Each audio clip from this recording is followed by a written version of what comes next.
Hello everybody, welcome to another stream. How are we all doing? So, today we're carrying on with the block compression textures by trying to get them written from the shaders. After we have generated a material like this, we run another pass which basically block compresses it into a BC whatever texture format. So it's a step that runs after material generation. Now, we've bumped into a little problem in the last stream where it seemed like it was impossible to express what we wanted in Vulkan, but turns out there's a workaround. And we'll go into that in just a second. And hopefully when we got done with the block compression stuff, we're gonna make the normals better on this material. I was thinking it could be that my normal map generation is bad, but I think it's just the height map that we're using is too linear and it's causing very much the same normals to be produced, which we'll look into in a bit. So those are the things I hope we cover today. Hey Ross Musco, how you doing? Yeah. Well, what's been going on lately? Well, we've mainly working on block compression super lately. Let's see if I can go to my to-do list, see if I can jog my memory. Yeah, we've been trying to get PBR material textures basically working. So we've built like a material cache and built a super general fractal noise material virtual machine that runs in a shader. So it's a stack-based VM that you'll be able to push and pop instructions on in some UI and basically generate a material that gets saved out to a texture. What else have we been doing? Yeah, I think that's mostly it as of late. What? We'll be building a material builder soon and then the editor for the materials. So we have different ways to make materials more than just this one single shader. You'll be able to make custom shaders basically that make a PBR material and generate or whatever you like with code. So that's the approach we're taking with materials. But yeah, that's about it so far. Yeah, that's been about it. How's things with your project, Ross Musco? How's yours going? So in the last stream, we were knee deep in the Vulkan code, specifically around the create image, as they call it.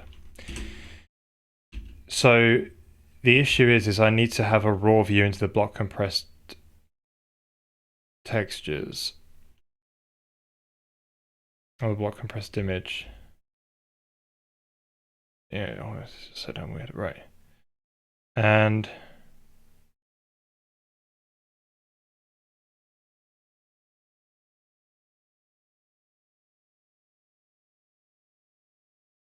oh, it's so damn strange. Yeah. So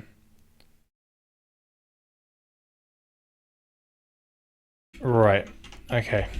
So here's the thing, right? In Vulkan, if you do Vulkan info, it comes built when you install like the Vulkan SDK or whatever, or the Vulkan package on your operating system, you'll get this way to basically view all the compatibility your hardware has, and the formats take up a lot of information, so they put it behind an extra flag. So if we take a look for example,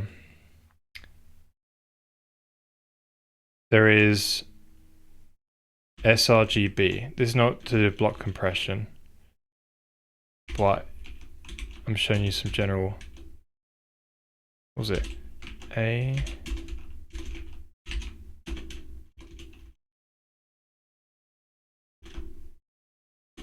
There we go.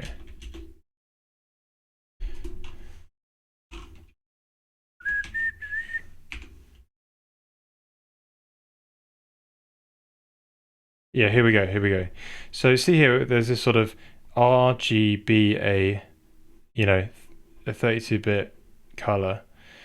with sRGB on the end. So this means that it does automatic conversion to sRGB. And when you sample it, does automatic conversion from sRGB to linear, so you get a linear color back out when you sample it.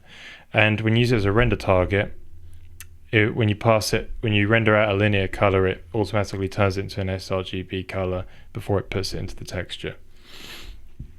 So what this is saying is this feature format is capable of being sampled from using a sampled image, right? So it's only read. You can only read at that point, basically. And it supports sampling between different MIP levels and stuff like this. So it's a little bit more of a heavyweight image in a sense. It's got more features. Then you've got this one, which is basically saying it's a render target, so you can render out to it and stuff like that. But what it hasn't got is storage image, and we use storage images in compute shaders. So the way I get around this, so your storage image means you can basically read and write to it, but in a very simple way at a very specific pixel location. It's not sampling, right? Like as if it was just memory. So the way we get around this is I used to have this I used to just create another image that aliased the same memory and just had this sort of lookup table which converted sRGB unorm to I'll tell you why this is not a good idea anymore.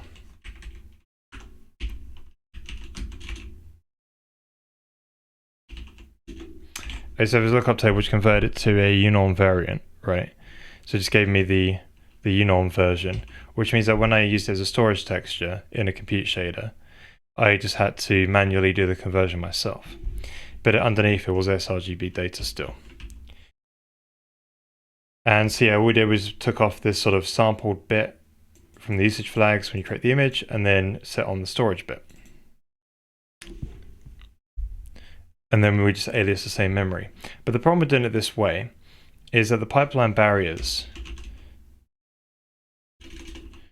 I would have to sort of pipeline barrier sync both of them, and I don't know how much that was kind of causing to invalid behavior. Because when you use a pipeline barrier, you can do like image transitions and basically reshuffle the memory around. You know, swizzle the memory and tile it into what's best for that particular operation it's about to perform, or what type of operation is being used for, like a compute shader read or write or transfer, that sort of thing. So then how this links to block compressed is block compression had the same sort of problem. So I tried to combine these sort of ideas where I create another image that just aliases the same memory. And I was just doing this to get around the fact that you can't create a storage image when you have like an unsupported format. Sorry, you can't create a storage image when a format does not support that feature. But you can. And I must have noticed in the past because I've done this before, but I've just forgotten about it. There's a thing called create extended usage bit, which specifies that the image can be created with usage flags that are not supported for the format that it's created with, but is supported for at least one format the image view created from the image can have. So what this means is we can create an image with sRGB unorm, put this flag on and basically say, trust me, bro, I've got this. And then create an image view, which creates it in a RGBA unorm, which does support storage, right? And then use it for storage images there. So yeah, it seems like we've got to do a bit of, you know, API gymnastics to get what we want, but it's possible. So we're just going to do that now, and I think this will fix the artifacts was getting with the block compression, because it seemed like there was tiles or swizzling which was wrong, which was causing these sort of like graphical artifacts when it was writing to the raw BC1 texture. So that's basically what's been going on. with the stuff last stream, and this is the fix. How does the trade-off between procedural materials versus memory speed look? So the thing is about procedural materials is when I'm generating a 4K texture, it can take like 30 milliseconds, I think, sometimes. Yeah, depending on the complexity of it, it can take about 30 milliseconds. So yeah, it should be alright. Like I'm using block compressed textures, so I'm not doing anything too different. And another reason, so typically, well, okay, not typically, like pretty much all games use block compressed textures to get around the fact that the memory, you've only got so much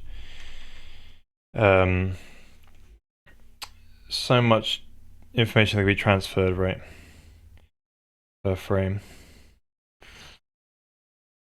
So, and also more memory with more of the same texture memory will fit in cache as well and be hopefully reused. The other problem with doing procedural textures though is I can't seem to think how you get it to look right when you zoom out, right? Because the whole point of like why you have textures is so you can map them, and that when you zoom out, you get an average of all the complex detail, right? So let's say if you zoom out from this, and then you make it very, very small, and if I can do that, you want all this information to be averaged, and not so when the sort of sampling point moves over that you sort of randomly get a bit of red, and then the black all of a sudden it sort of starts to flicker, So that's the problem if you were to do it at runtime, So yeah, it's still a procedural material, but it's just we do it at build time when we build the assets. I've been working on a real game with a small team since September, so my own weird physics and shader stuff is not getting much attention. Oh, awesome. Is that like a full-time job you've got now? In the industry or something? Alright, so I'm still thinking we should have a separate raw one. So let's change these comments first. So for sRGB textures, sample texture basically provides an automatic conversion into linear. When used as a storage texture, you will need to manually convert from sRGB to linear, right? That all makes sense. Now the things about block compressed textures, now these have got sRGBs as well, which is a bit annoying, but so let's move these down here. I can't have them in there. Right. So for block compressed textures, these can only be used as a sample texture.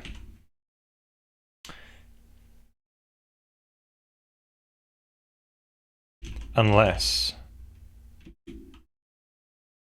it is the underscore raw variant. And the reason why I'm doing this is because there is probably some performance impact in having the ability to alias the memory, because I didn't have it done right and it's shown these sort of graphical glitches, which means I've probably done some performance optimizations around it. And also it's a very specific flag that you have to put on, like, hey, this block textual view,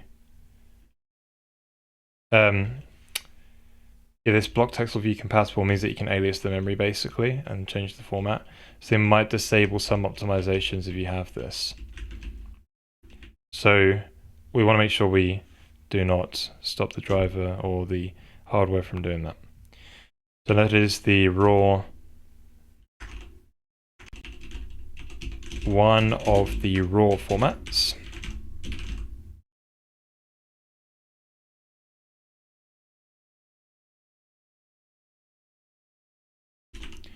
Which will allow you to work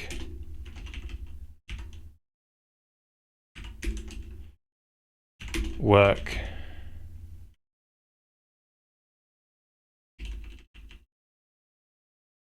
Oh, okay. For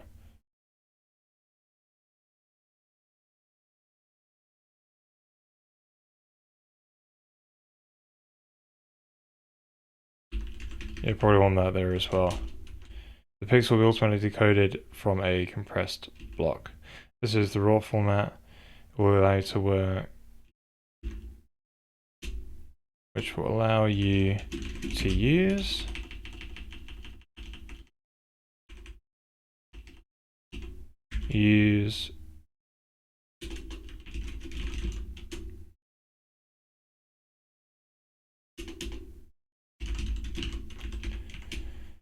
which will be allowed to be used as a storage texture.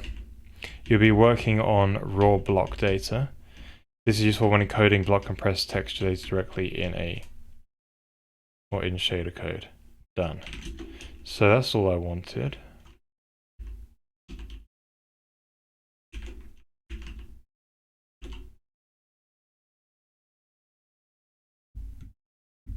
Integrals can surely be tricky. Right, is that what you mean by this sort of combining all the the high frequency detail? Yeah, you'd have to implement that in shader code basically when you... Cool. So yeah, let's make it so these raws can be accessible. So would you need a raw sRGB then? Probably.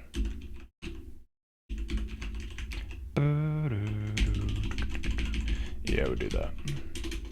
sRGB. Done.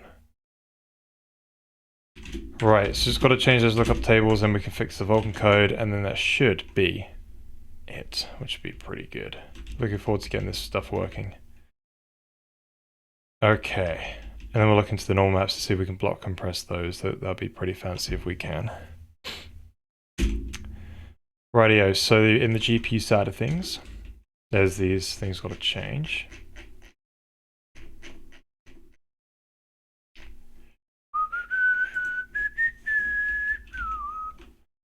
Right, they're all looking good. Wait, no they're not. I need the sRGB ones, that's why I'm here.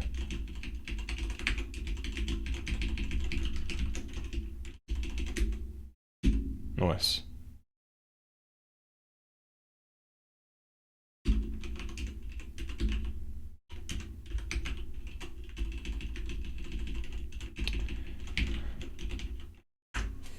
But yeah, this week it's my birthday, so I'd be the big 3-0.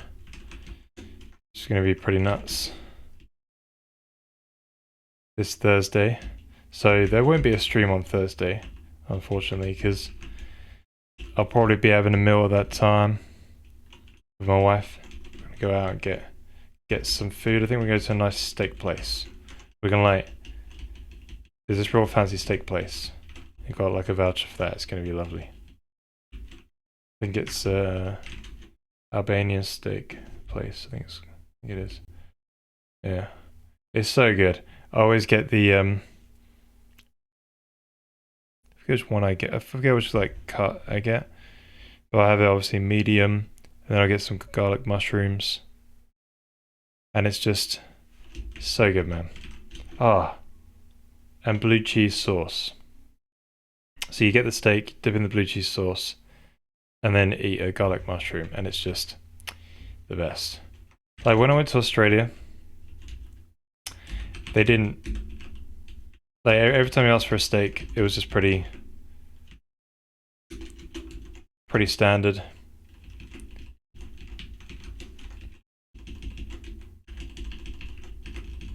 And I kind of missed, I had steaks and I had like, I forgot how many steaks I had there, quite a lot of steaks. And I didn't quite get this good experience anywhere, unfortunately. It's been a while since I had this experience.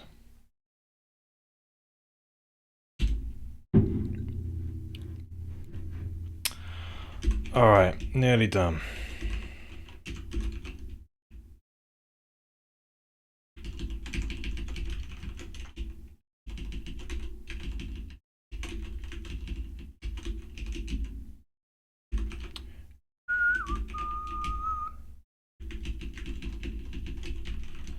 Right, is block compressed? That's a helpful one to have. Is block compressed raw? Yes. Is it one of these sort of like, can you have a raw view basically? And all the sRGB guys in there. And then what is the raw variant?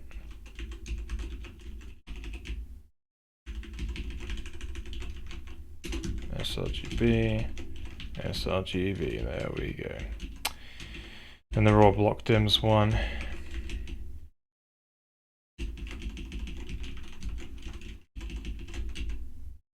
Alright, we made it through all the lookup tables. So, into the Vulkan code we go. Now this is how we're going to fix it. So when we create that image, we go right.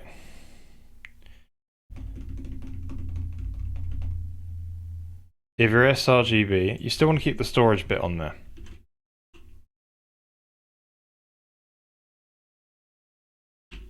How can that be equal to none? Ah, because it could be the block compressed one, couldn't it?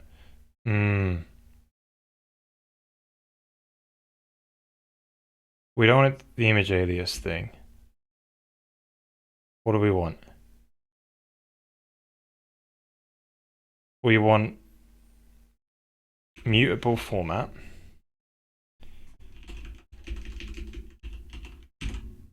That's right. Then if this is block compressed raw view. Ah, shoot.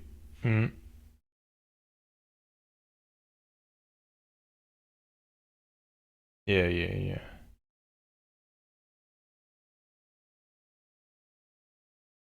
You know, I could put it as a...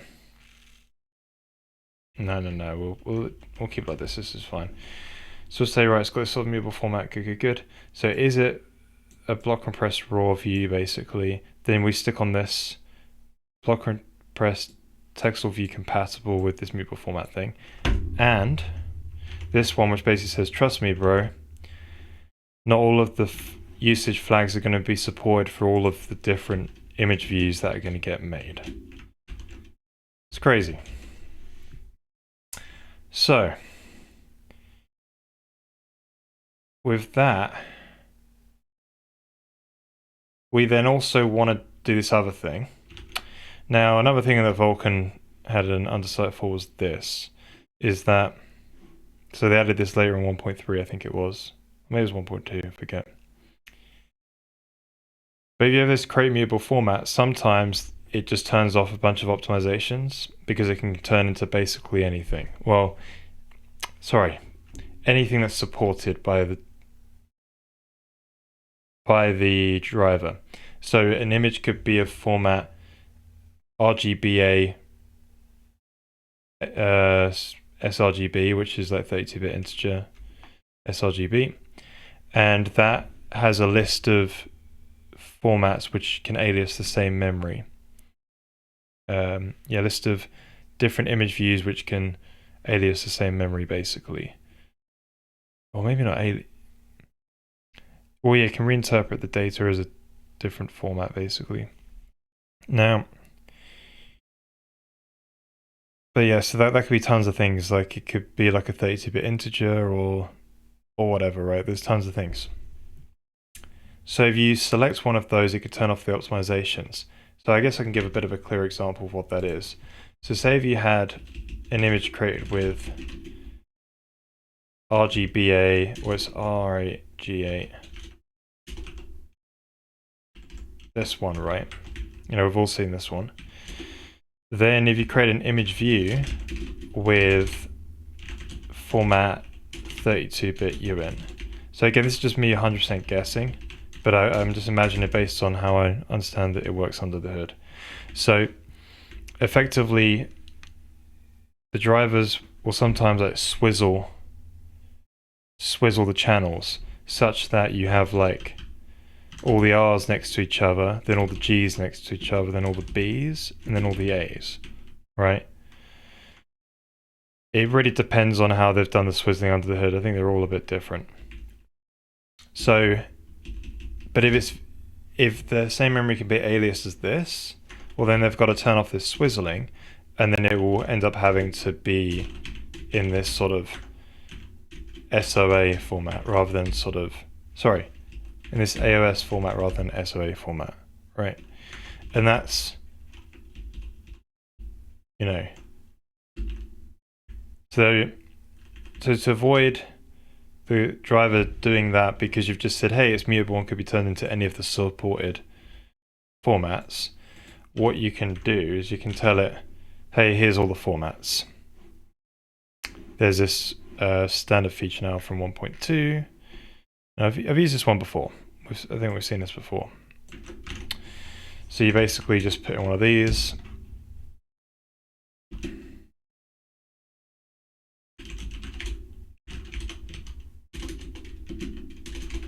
Now, you don't initialize it just yet.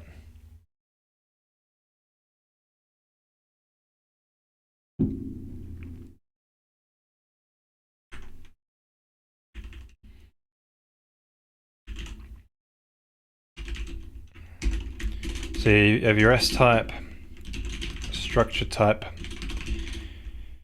image format list, create info, one of them, and then you do your pnext null. There's probably like flags and that in there as well, right? No, okay, just formats.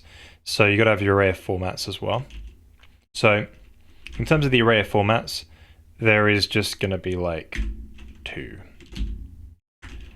So format list info, we'll call it, and then we'll have our format list. I think we can get away with just 2, to be honest.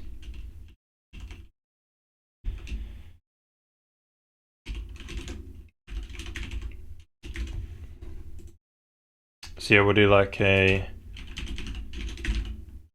format list info count is 2. Formats, format list, and then we'll just poke the data in there. So for this one, it's going to be basically the original format, which is, hang on a minute, where are you?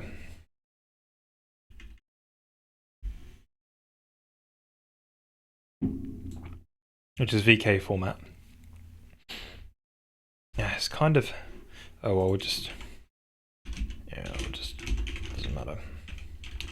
So then we'll do format list 1, and it'll be the other one. So we've got to index into the lookup table, which converts to Vulkan format from our format, and the other one will be this unorm variant here. So we'll have this sort of unorm format. So this would be GPU format, like that.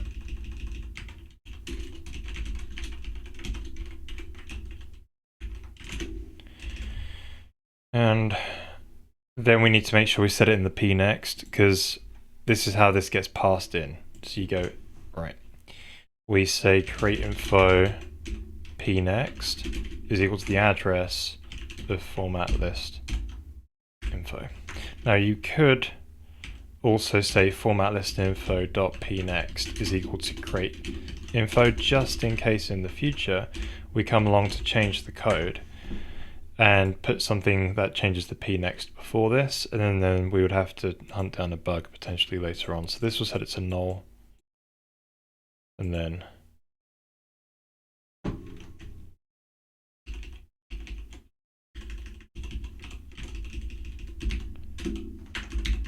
yeah.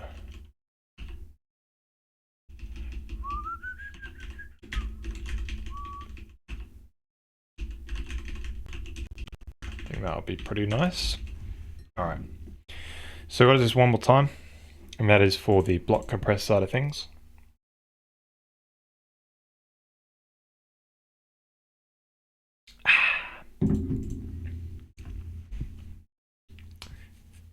So we go, so if you're a block compressor for a raw viewable thing, we put on these flags, and then we'll put on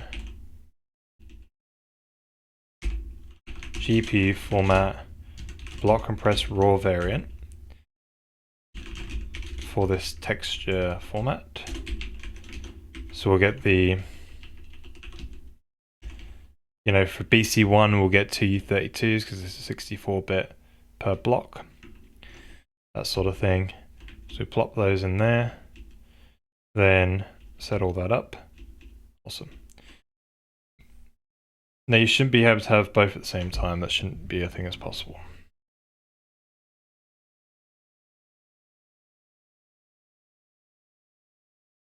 All right, so what's next? So this means now we can use image views rather than having two images which alias the same memory, which is great. So this can all go. We'll get rid of this extra thing called image storage as well. We'll just have one called image, and that'll be a lot easier. Just got to quickly change this thing. So I've got to drop 8, so it's 32. The magical 32. Right, so all this code can now just go, which is amazing. So we're just having image views that alias the same memory rather than images, and that should make things far better. Right, so we don't bind two bits of memory anymore to different, or the same bits of memory to two different images. It's amazing. So yeah, we create the image, we get the memory requirements, we use our custom allocator to allocate some memory, we bind the memory, we then sort out the image view. Now, the image view has one format here. Then we create the image view. If it's sRGB with a unorm variant thing, we've got to take that code from earlier.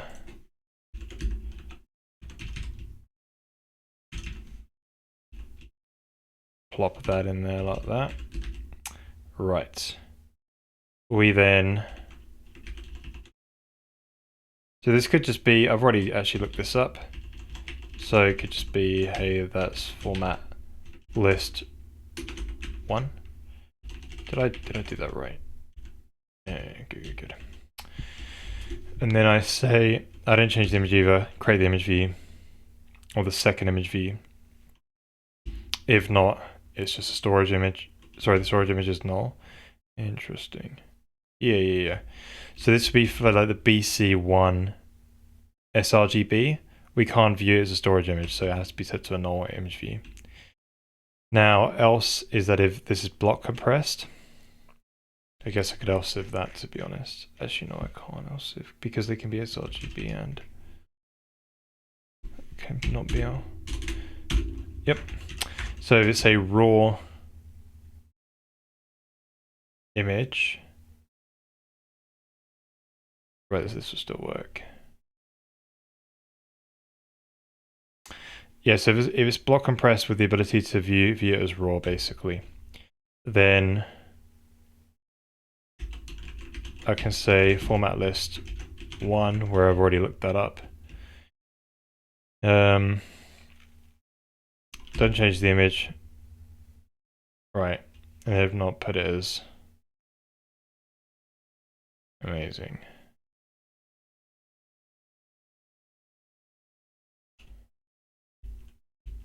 I wonder if we could put it as,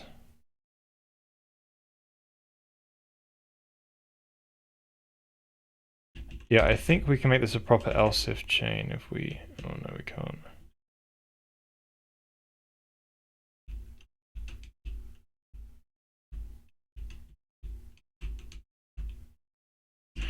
Yeah, I want to make that just a bit of a better else if chain, because it's just open the door for bugs, I reckon, in the future, maybe.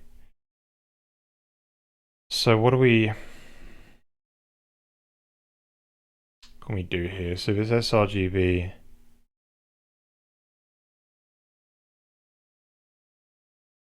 we check if it's block compressed raw.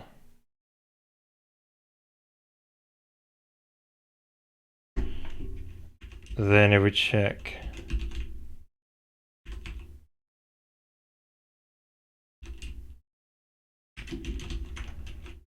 and also if we can check if it's sRGB.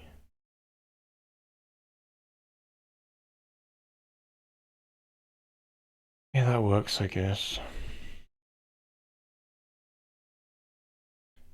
Let's change this one around.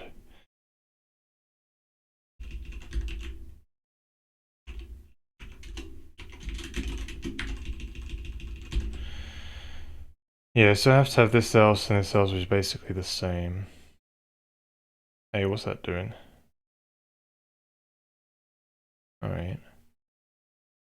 Yes and no. If not, yeah, so if it's got a raw view, we create a different image view for the storage image.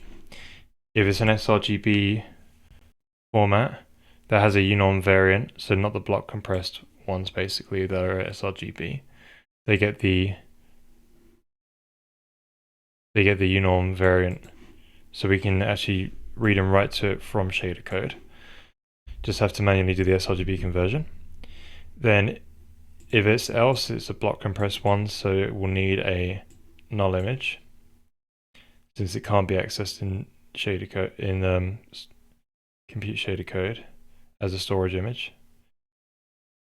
Then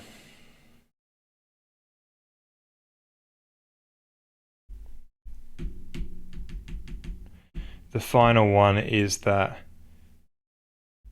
it's just everything else, and the storage image will just be compatible with the sample image, so just make them the same basically. Right, good. Okay, we can now delete this line, I think. Yep, so this is registers the debug names for stuff like renderdoc and the Vulkan validation layers to give us good error messages with names of objects, basically. Now, we're gonna have to look around for all of these. This is the texture view.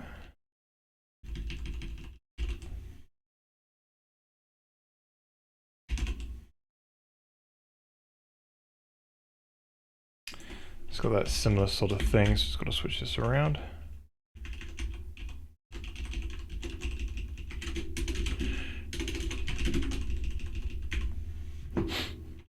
Alright, so don't change the image.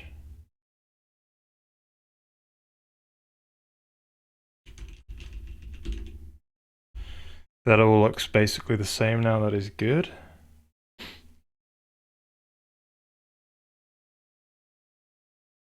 Good. Alright, so that's the texture view sorted out. So texture dinit. Right, so the dinit was trying to deinitialize the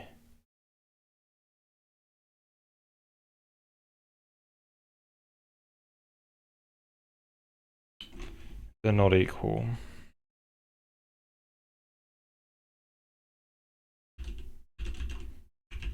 Yeah, we just delete that like that. That's good. Okay, nearly there now. So surface. Just need one of them now.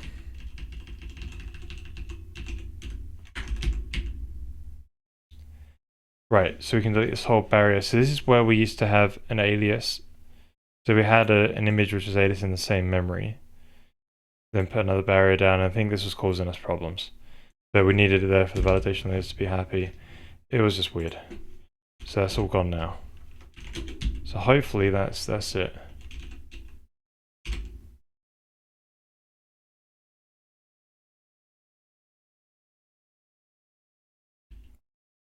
It's got to go around. We've only got one VK image now in our resource.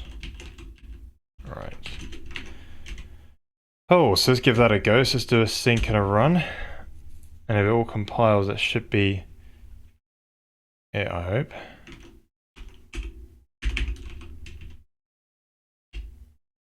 You're here.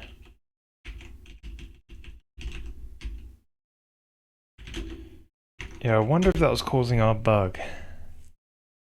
There's a bug that was having to do with the swap chain image. Oh no, it wouldn't have been because of this. Right, 288.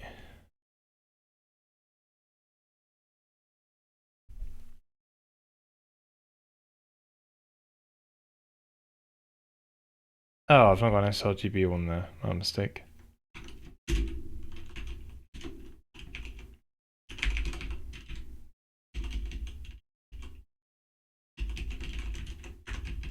because in my text viewer it samples, which means it'll do the sRGB to linear conversion anyway as part of the sample automatically. That's just how those formats work under the hood. Right, let me just double check that. Let's do a git diff quickly, because I remember I messed around with those. This is all the block compressor code. I messed around with the formats. So I want to see if I bugged anything up. So I added all these guys.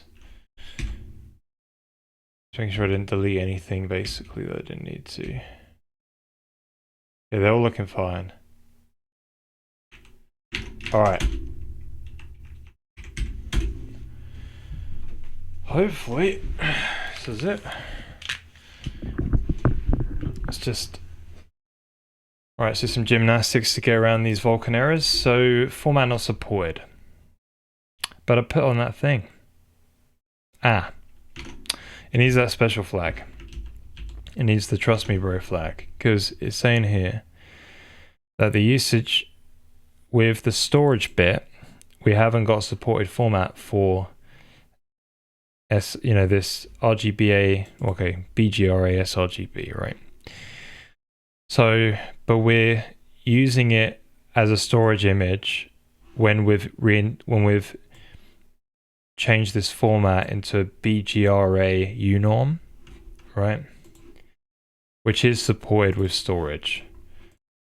So we've got to put a flag on it to say I'm doing the right thing, trust me. So it's this one here, extended usage. So we need to stick that on. Yeah.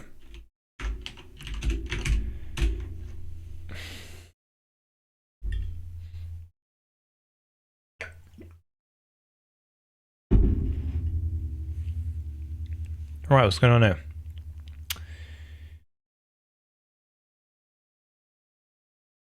You kidding me? We're tiling optimal? Huh? Yeah, this must be invalid. Anyway, it's so hard to read these things. Let's get it into a text editor where we can put new lines in.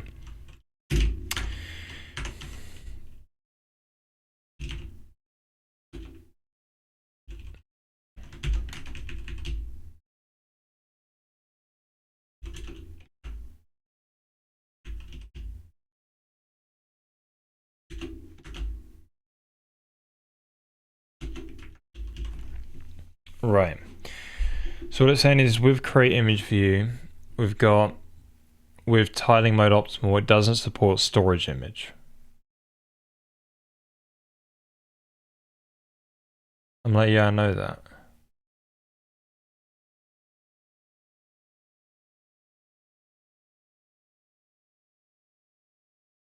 It's so bloody annoying they don't support this because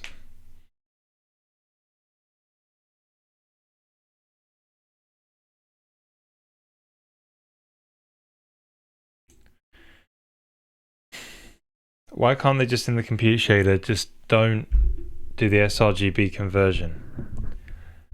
Because you have a variant which doesn't do that. It's so stupid. Right, so I thought we had that flag which allows us to get around it. What's going on?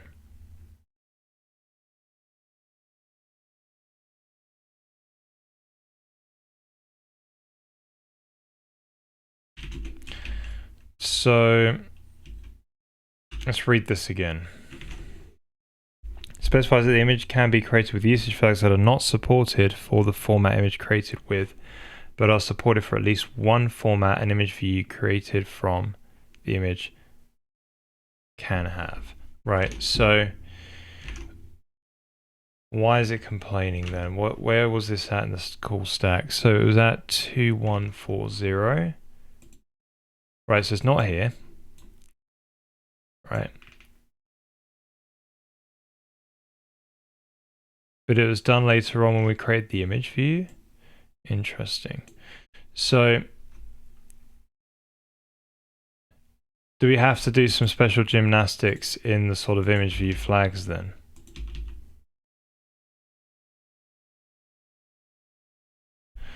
Nope.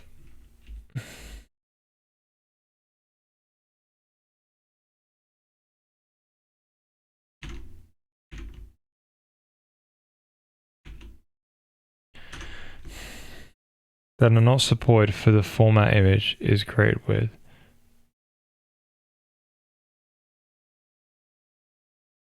Yeah, but I'm not going to use it as a storage image. Trust me. Oh, damn it, Vulkan. Is there a Right, let's do some googling.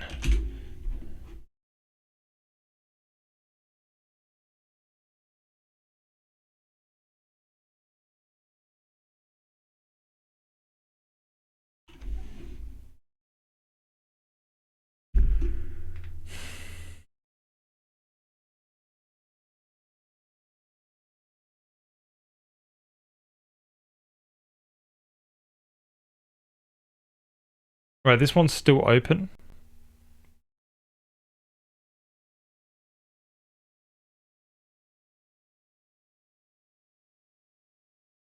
So maybe it's an error in the validation layers, which means I'm just going to turn them off now.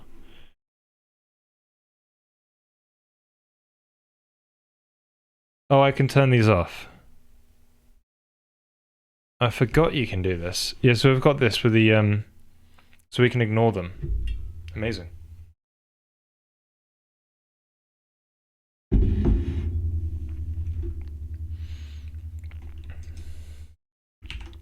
Yeah, we'll do this. We're crying out loud, Vulkan.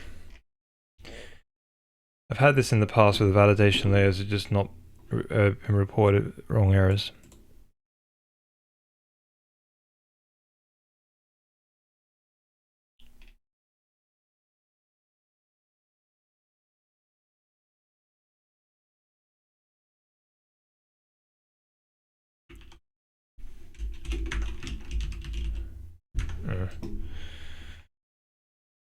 Okay. So I guess what we'll do is we'll link to this and we'll turn it off. So we've got an ID in there. So we've got this callback. I forgot what it's called exactly, but it's the debug. If it's such a validation, it might show up.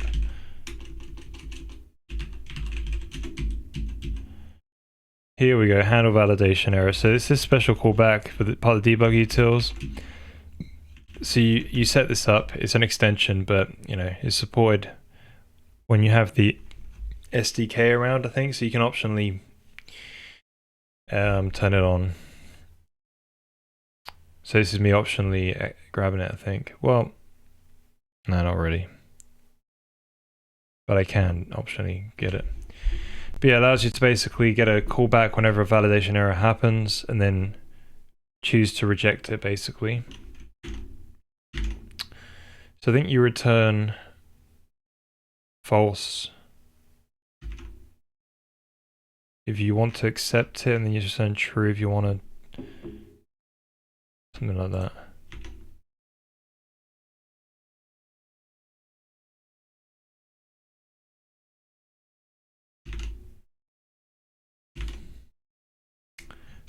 So I wonder.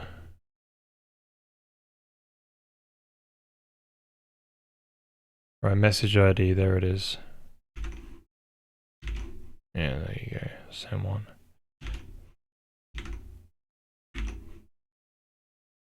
So, what's he returning? False? Yeah. Right, so up here we'll go if P callback data, I imagine. Message ID number.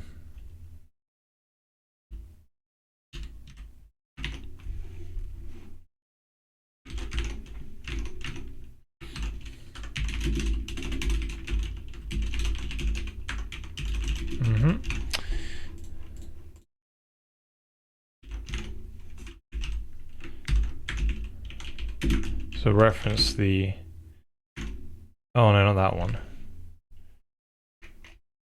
this one.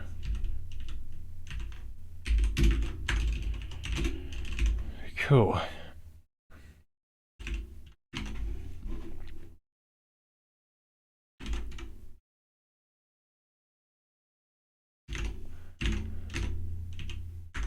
Can get around that. Alright, so give that a run.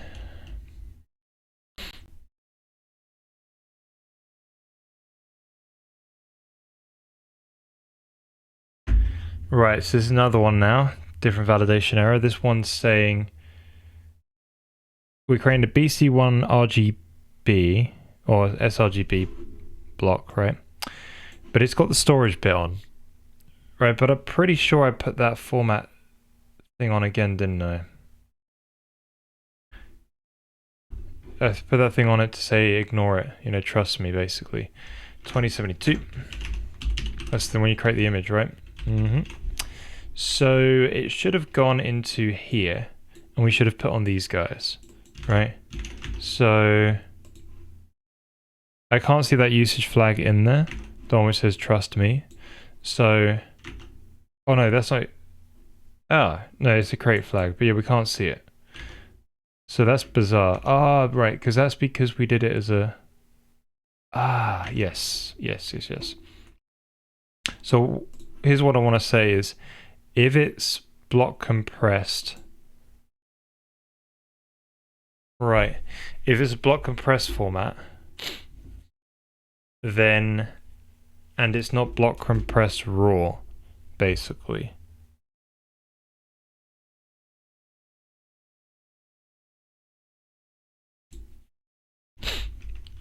Well, yeah, I think you want to just remove the storage thing here. So you go, yes, that'll be create info flags and the not of VK image. Oh, no, it's a usage flag. Image usage flag storage image.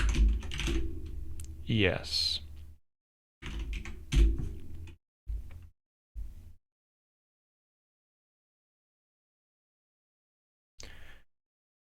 Right, we progressed there. That's great. So this one is BC5 unorm. This one's still got the storage bit on there for some reason. That's because it's not the sRGB one. And yeah, so you then want to say else if block compressed, basically.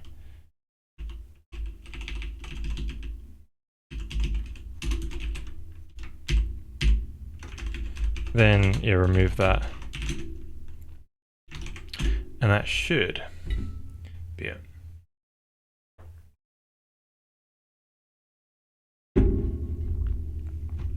Yeah, bugger. Right, so apparently we passed in an... What? If not 0...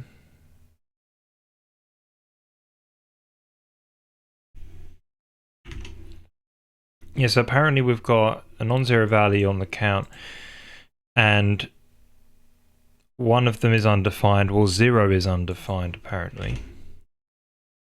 Ow. Because I put it to VK format.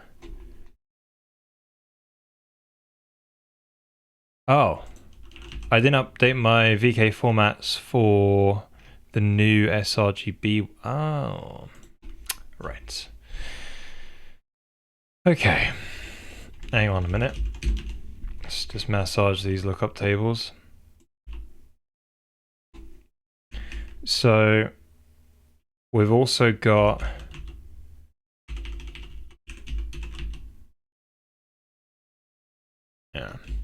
we've got all of this again, but raw on the end, which means that it can have a raw image view automatically made. So it points to the same stuff, the same Vulkan formats. All right.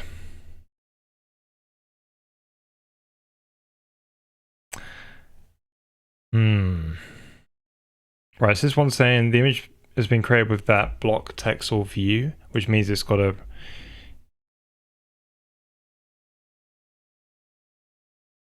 and this format is not compressed, but the sub resource level count is 10 instead of 1.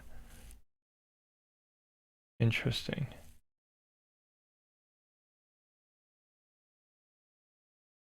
Ah. So you can't use MIP levels.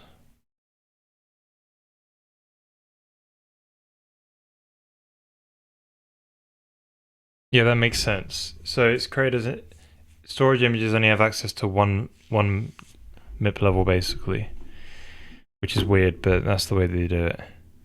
Right, interesting. Okay, so it's quite easy to fix when you create the image view. This sort of sub-resource range, right? The sub-resource range MIPS, if it's block compressed, if it's a block compressed raw, we need to make sure that we just, you know, poke view create info, sub-resource range, level count to 1, whatever it is.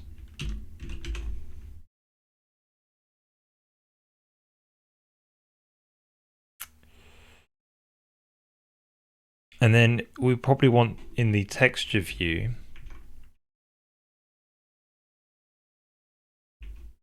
no. Yeah, we'll do it for the, when you create the texture view, we'll do it here as well. We don't have a way to change the format in our texture view abstraction above. It's done automatically behind the scenes based on a couple of extra formats, basically.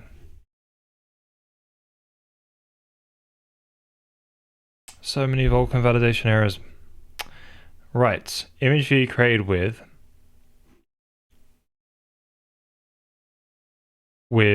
you know, sample transfer basically, but the descriptor type is storage image. Bum bum bum. Right, so we're not allowed to set this. That makes sense.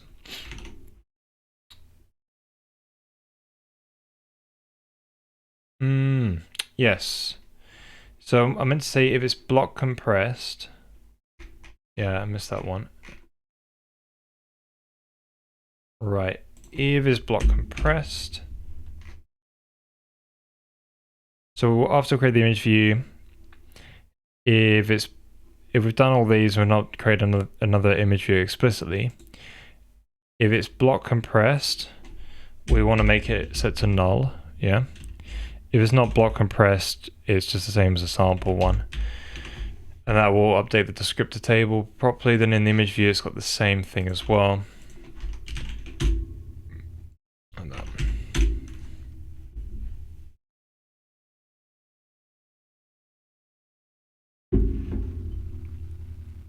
Finally. Okay, so we're still viewing something that's probably invalid. I don't know. Let's have a look. We're printing out a load of stuff though.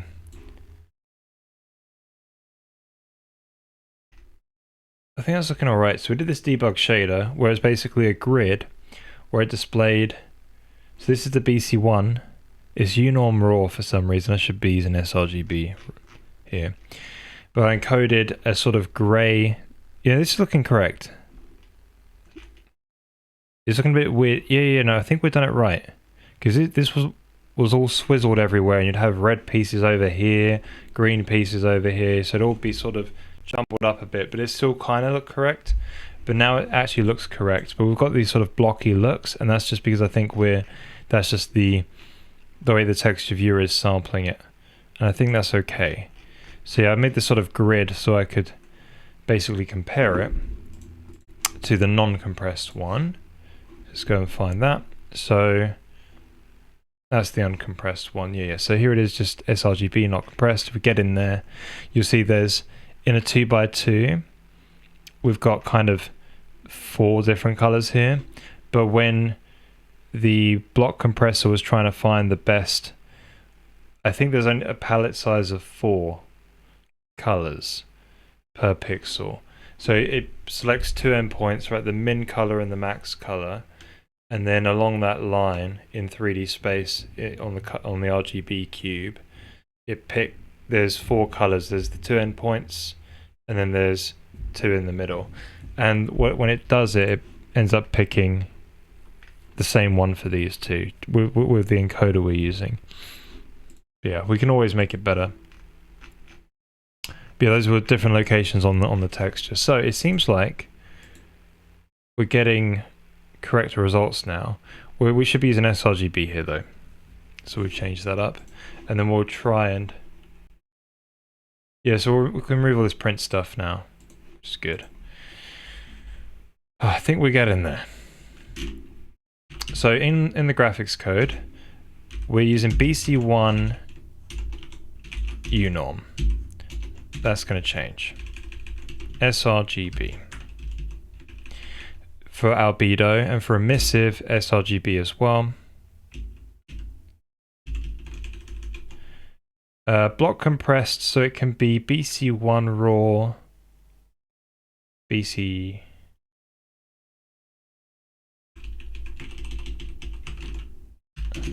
or...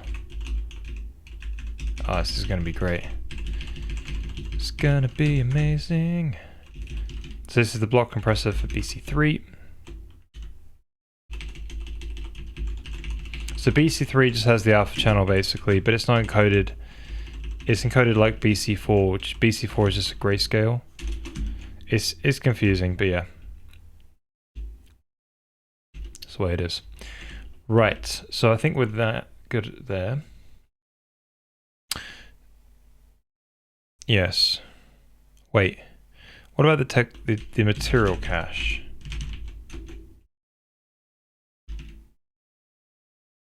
Oh, this was already sRGB. Amazing. It's not the raw one. This is not the raw one because it's only sampled from.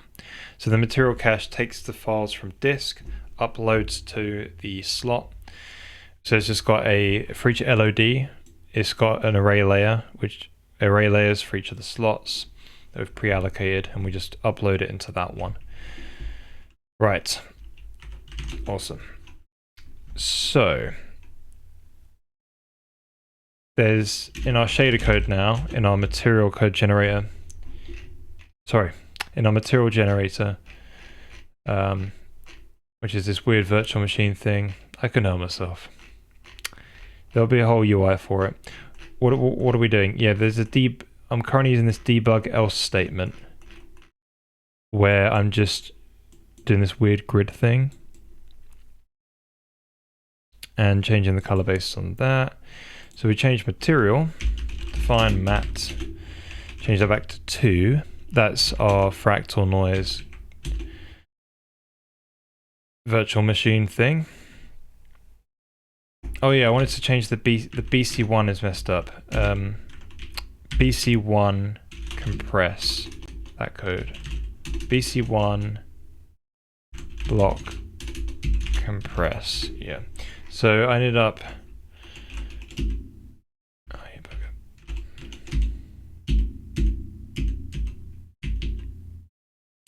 Yeah, here we go. So this can all go, this is all a bunch of debug code where I took this implementation and inlined it and put some print statements in so I could figure out what the hell's going on. And we found one bug in the code. And then there was obviously more bugs elsewhere, which is what we just fixed. See, all this code does is load in a block, compress it and write the block out. So 1 thread per block.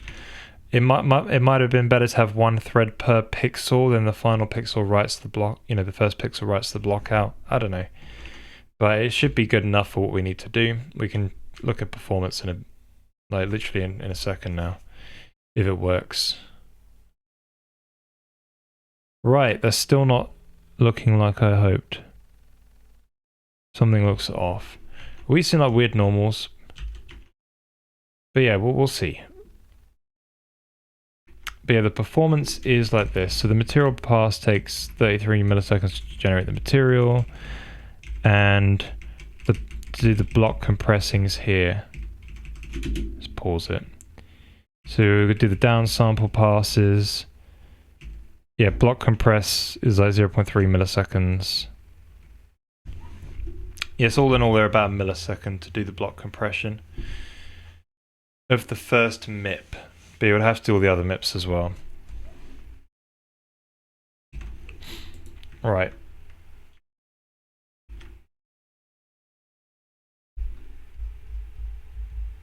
Hey, 10x developer, how's it going? I have a weird issue. Could you look at my silly GIF? Maybe guess what's wrong? That's alright. Yeah, share it. Yeah, share it and see what we come up with. Yeah, give it a post.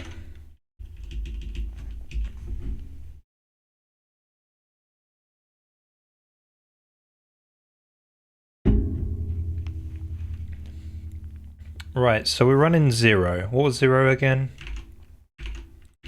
Oh yeah, we'll look at the texture viewer, so we can see the uncompressed format and the compressed one, because we've got them. So I'm probably looking choppy, but this is the way. So this is the uncompressed. Yeah, we're not. It's not right, is it? Oh, that's looking all right. Here's the block compressed one. Being sampled. Look at that. The color's a bit different, but this is the that's the price you pay for the speed. So we're only getting 10 MIPS for this one though, surprisingly. Why is it BC1? Oh right, yeah, because we're only writing to the first MIP level. So we zoom in, we'll be alright, I think. I don't know. No. Right, so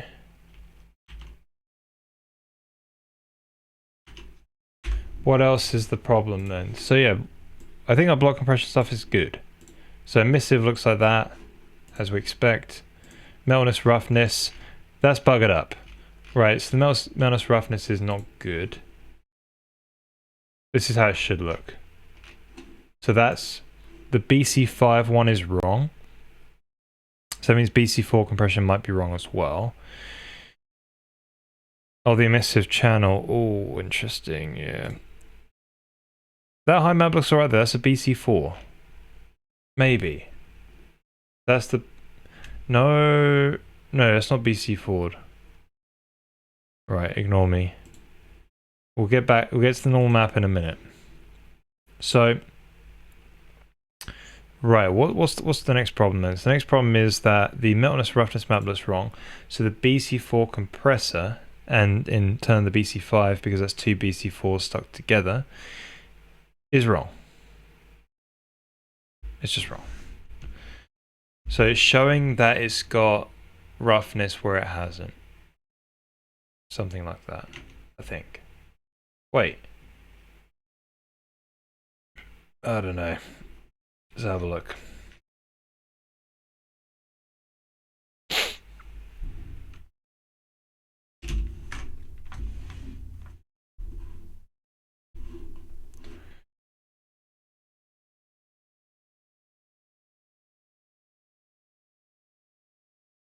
A GIF? Oh my days. Is that an NAN in the vertex shader? So if you got an NAN, I think it's going to be off in the middle, right? Maybe. You've got like an infinity on an AN or something, right? So it's sort of in your vertex data. So try and like debug to see if you've got that going on. Think so.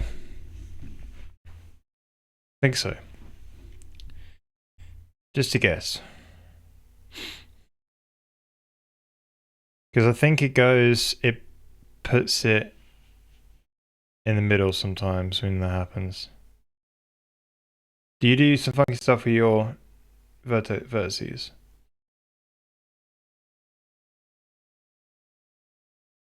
Yeah, you can debug shaders, you just got to do all the work yourself to get that capability. So, do you know that you can basically print from a shader? So what I do, I've written my whole custom compiler, but you don't have to do this. So I get string support in mine, but you don't have to go that far. So in mine, I basically have this thing where I say GPU printf, and I put in a string, and I can put in some values, and they print out. So how do I achieve that? Well, you can make a function, which you can say print F32 or something. You put your value in. Maybe you can put a number in to say sort of like, this is your ID.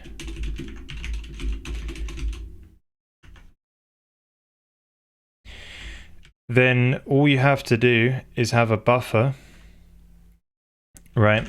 So I'm not sure what language you're using, but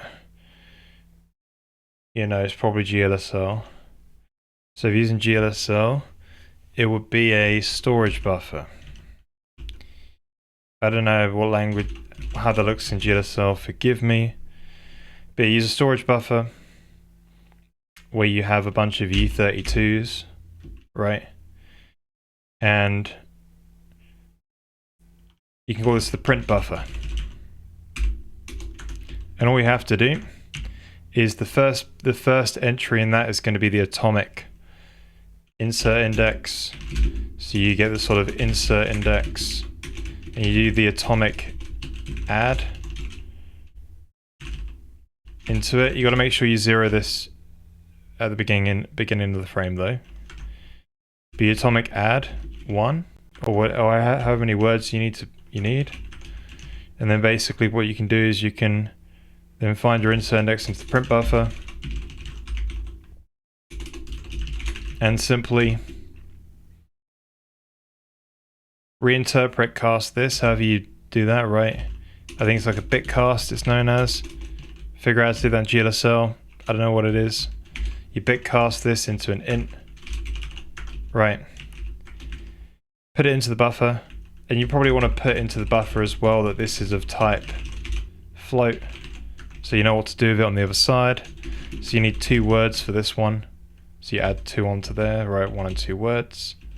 And then on the CPU side, you read back, you somehow read this number back to the CPU, and you read back, you read back the whole buffer, right? At the start of the buffer, it tells you how many words are in there, and all you do is you go over the buffer, you read the first word, oh, it's of type float, so you process the next one and print the value out to disk. You probably want to put the ID in there to say, hey, the ID is, so you can put a number in there. When you use this, you go, hey, print float ID of 77. When I see 77 in the terminal, it's that specific line I was trying to debug, that sort of thing, right? Or you can put the line number in here, whatever you want to do. And then you put your value. And that's how you can get printing in shaders without, you know, it takes a bit of work, but it'll be amazing when you got it. So you'd have to make sure you only print it out for that one instance you want to debug. So there's tons of other tricks you can do. I know, right? Nick Johnson's the man. But yeah, printing from shaders, top quality. You can use RenderDoc as well. There is ways to probably debug in RenderDoc. There is ways.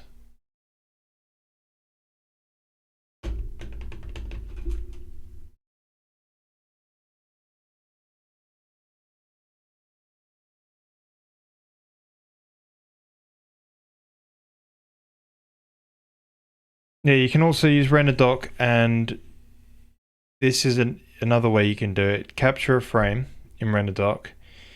You can view the vertex. You can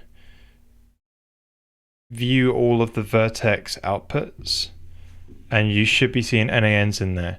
But the NANs might be encoded in a raw integer format. So you just got to keep it. You just got to look up what that is, where those sort of FF values are.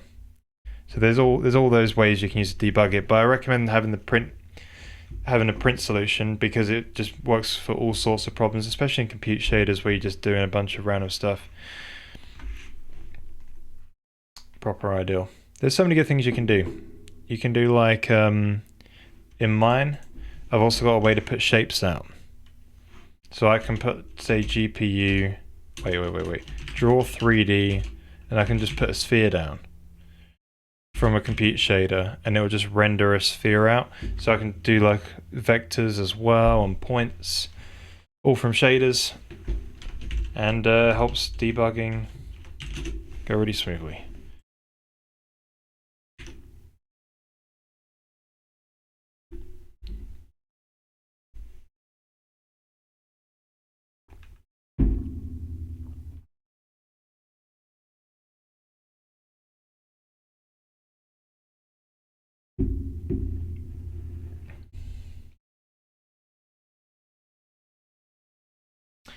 Yeah, Cranston probably has a better idea of what the problem is. That's probably it. That could be it.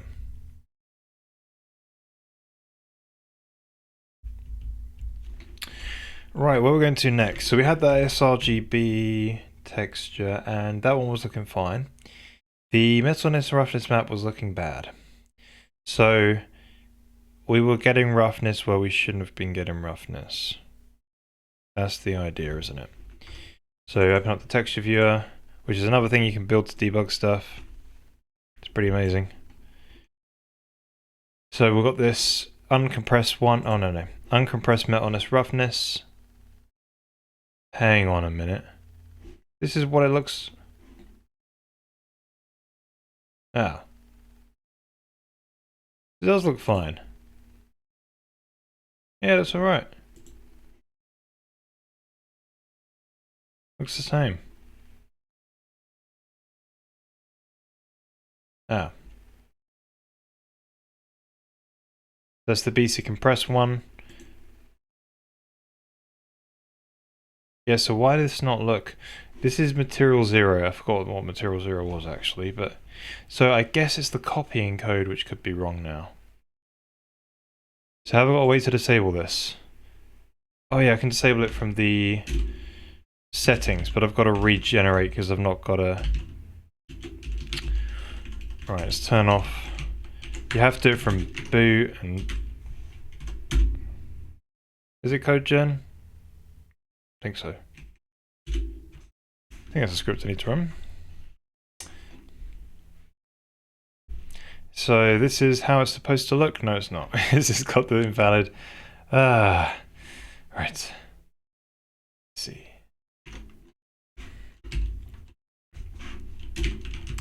I know what's going on. So when we do that sort of...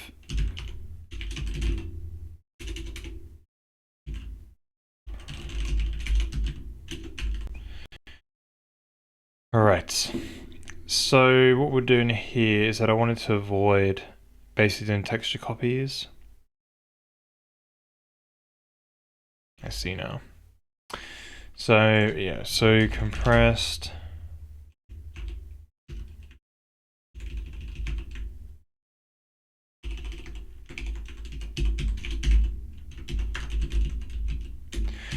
I've got this M underscore, and that just means material. It doesn't mean like, you know, member, by the way. So please try not to cringe, like I am right now.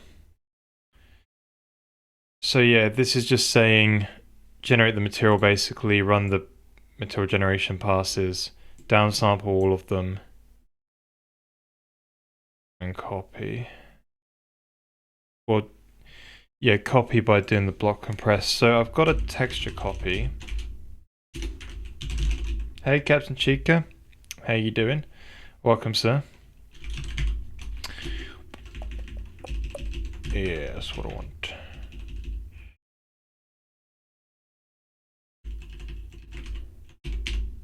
Copy, 0 initialize it all, because it's got other stuff in here. If not, this would have just been arguments. It's got all sorts of offsets and MIP level ranges and stuff. So copy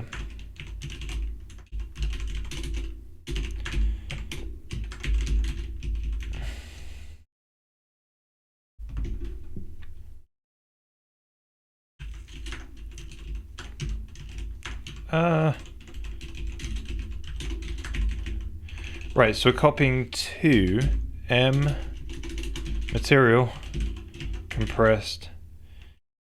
Right, not all of them will be compressed. I need to maybe rethink this just a little bit.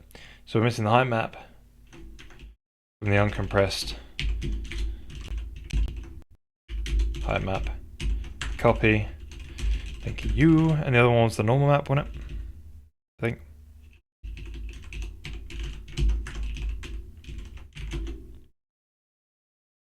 I think that's it. Right, so if compression... What are we saying? Is on. Yeah, I think that was as part of the material load.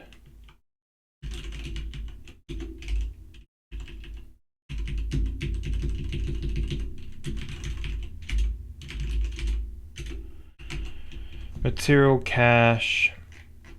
Where are you? There's a temporary, right, update. Yeah, load from the asset file, but we haven't got that yet. Which should be soon. Man, I love making file formats, and that's what we'll be doing. I've got a whole system which makes it for us, but yeah, it's gonna be cool. It's gonna be amazing. Can't wait. I love like packing data down, making file formats, you know, top stuff. So yeah, we're currently just reading it from memory. Is that right? Trying to find the exact lines of code. Right here.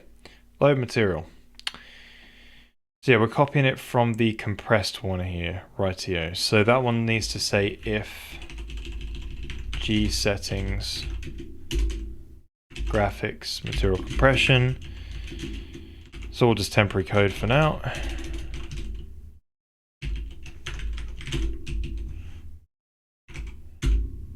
Just want to get this system working, and then we can massage it into what it needs to be. Right, so that's what it should look like, right? It's kind of, yes, that's what it looks like with compression off. So maybe it's the sampling code. I don't know. Hey, Perry. Doing good, doing good. Yeah, things going all right, you know. Well, I had some bad news, I guess, you know. Me and my wife were thinking maybe this month she would have got pregnant, but she didn't get pregnant, unfortunately. So, my wife's, yeah, currently not feeling the best at the moment, but, you know, I'm sure we'll get this second baby soon, hopefully. Yeah, because we've been trying to get a new sibling for Zeke, the little man. But yeah, is not been successful yet. But yeah, it's my birthday soon. I'll be the big 3-0 on Thursday. So yeah, there won't be a stream on Thursday. I'll be skipping that one. Gonna go and work out at the gym with my wife, and we'll go to a nice steakhouse, get some good steak, top quality steak. Yeah, thank you so much. Sure, it happens soon. Just gotta keep giving it a go, you know.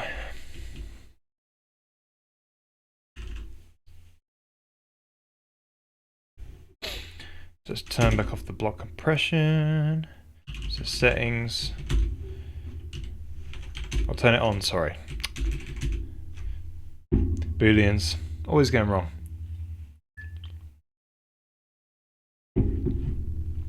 Do I feel old? Nah. Ah! It's a very spooky looking image, not gonna lie. Just pointy stuff coming out the eye. Sure, the music's still going. Making sure you guys still got some good tunes. Do I feel old? No. You know, I don't really care so much about age, to be honest. I'm alright. You know? I know people get scared. I'm not scared of that stuff.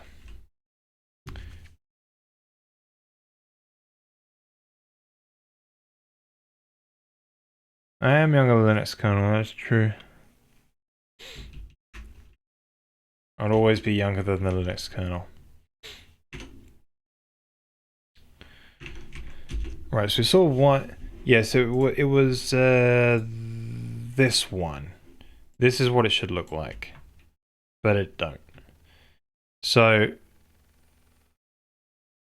is the normal map a bit different? No, okay. That's a different camera angle, that's why. But yeah, so the albedo... We're also... We're already seeing...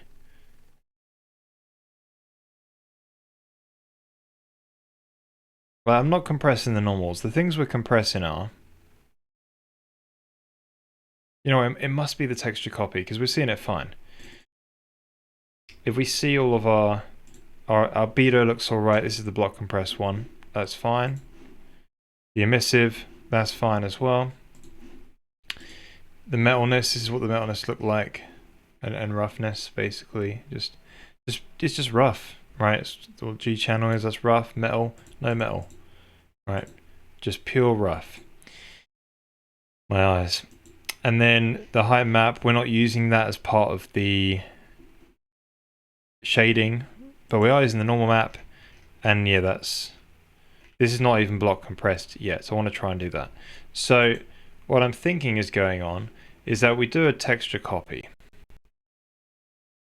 to get the data into the material cache. That is what is not working, I think. So there's a material cache. These are... I've got to improve this texture view. I've just got a list of textures. It's kind of just a bit crazy, but I think it's going to go into slot 0 based on how my algorithm works. So if I get right in there and try and get it to load it, and I've only got MIP 0, so there's nothing to remember. I've got to get my other MIPs. So I'm thinking, so this is my material textures that I use to generate compressed. It is the compressed ones. These are the uncompressed ones. And this should be the highest resolution material cache. Now it's not in here, which means it's going to be in the 2K one, right? No? Which means it's going to be in the 1K one? What? What slot have we copied to? Okay. So we got to see what's going on. So what LOD are we throwing this thing into, basically? Gimme. And what way around are my LODs again?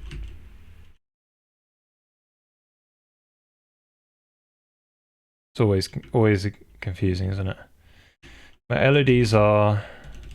Let's go to initialize.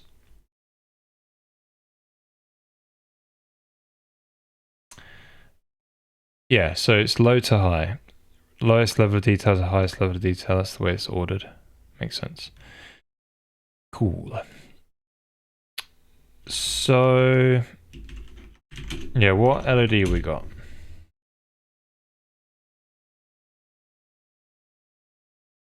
Why doing texture compression? I missed this interesting to the. It's probably.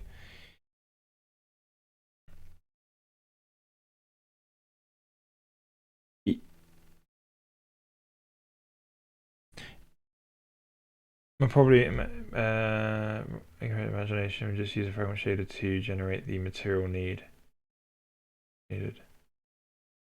Yeah, so we're generating the material once. We're not generating it at the beginning of the game. We're generating it at build time, and they'll be shipped along with the game. So we are generating materials and building a way to make materials in the engine, such that we're not using other tools, and hopefully be able to provide some level of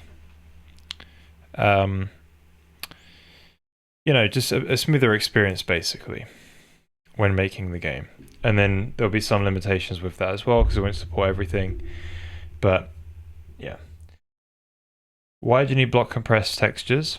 Well, so on GPUs, you've only got so much room in the cache, and you've only got so much transfer from VRAM to cache per frame, basically. And when you use block compressed textures, you really compress like the image data down. So if you used to imagine a RGBA texture, so you've got a 4x4 block, which is what it is. Block compresses 4x4. So that's 16 of them, each being 4 per pixel. So 16 by 16 block. Sorry, 4x4, which is 16. That's the block size, times another 4 for the size of each pixel. There's 64 bytes per block, uncompressed. When you compress it using BC1, which does limit the color range to 565, so 5 for red, 6 for green, and 5 for blue. So you are going to lose a bit of that color space. And you only have 4 colors in the color palette in each block. So it picks, so for BC1, there's 2 endpoints in the 3D color space. So that's the RGB cube. And it will have 2 endpoints, which are 2 colors, and then an interpolation between those 2 endpoints. And per pixel, so every time you encode the BC1 block, you take the min color and the max color, and you basically then, for all of the pixels inside it, you go over all of them, and you say this one is 0, 1, 2, or 3 along that line. And that's how BC1 works. And that's compressed. So rather than being 64 bytes per block, it's 64 bits per block. So you get, so it should go down by 8 times the size. So you should fit a lot more in. But that's BC1, so that's for RGB data. You've got different ones for RGBA and just for single channel data and stuff like that. So there is also HDR ones these days, but they're a little bit more complex. So you really want them to help improve your speed when sampling, basically. Bitboxes, yeah, these things are the bee's knees. So you can go to settings, press that button, and kabam, you got bits. So this makes it really, whenever I'm trying to sort of deal with like hex or something, I just want to double check it or whatever, just drop it in here and it's amazing. Also, there is the same in GNOME as well, if you didn't know that. I was thinking, why not generate the material every frame and then animate it at the same time? Yeah, so it's a bit slow. So you can do that, and this is a thing that someone in the chat is doing. Russ Musco, he is doing that for his game, but it is quite. He's doing it runtime in the pixel shader, but you can generate it. Yeah, but there's a couple of problems with that. One, when you zoom out, you kind of need MIP levels, or you need a way to sort of generate your material and that high frequency information be sort of averaged when you're trying to render a particular pixel. There's also, it is quite costly. When you're spending every frame trying to regenerate an image, that's 4K image, that's really costly. Now, one thing that you can do to make it sort of dynamic, which is something we're gonna wait, were we gonna be doing this? Or did I choose to not do it? Yeah, I think I chose to not do it for the moment. Yeah, so I chose to not do it for the moment until I need it. But effectively, what we can do is we can globally change the whole material.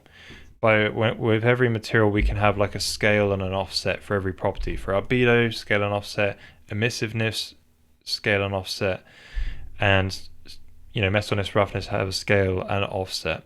And this will allow us to change the whole material, which means that we can make a material go from rough to smooth, right? We can make a material go from very kind of dim to very bright, by changing its scale and offset from the value that it was sampled from in the texture. And so that's a way you can add dynamicness without having to regenerate a whole texture every frame. You can kind of bring in. Yeah, so and imagine you have like a very glowy sort of molten rock. You can make it sort of pulse with that, and you can. Yeah, there's another one which I had an idea for. Where's some of my materials? Oh, I got rid of it. Okay, but it was there.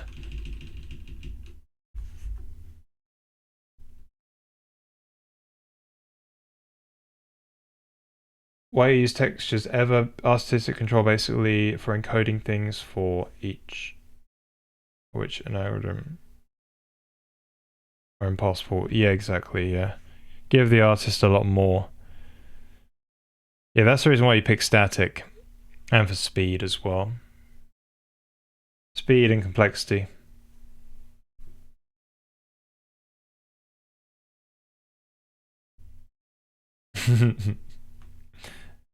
Art is the way, man. Yeah, so I think this texture copy is not working. Oh yeah, we want to find the LED we're in. Let's run it.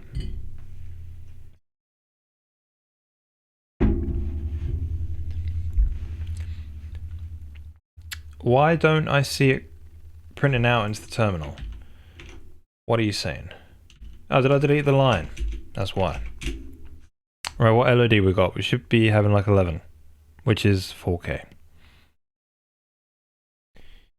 Oh, it only ran once. Well, that's the problem then. Why? Ah, So, I'm updating the material every frame.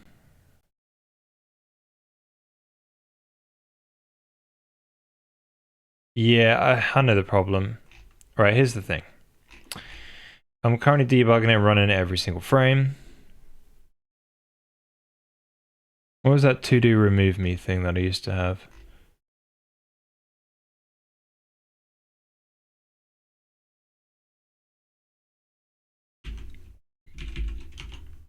Oh, load material. This one. I used to have a to-do remove me here. Let's put that here just for now. So yeah, currently we're not doing MIP levels for the block compressed stuff. We're going to do that. That LOD stuff is way wrong. Oh no, it's not. I need more. Go bigger. When will this LOD be a reasonable? It's only 4?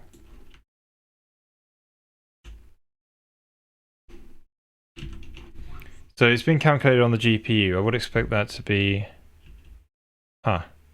That's interesting to know. Right. Yeah, we haven't created all the different... Let's create all the MIP levels. That's the problem. We know the issues. Just do it properly.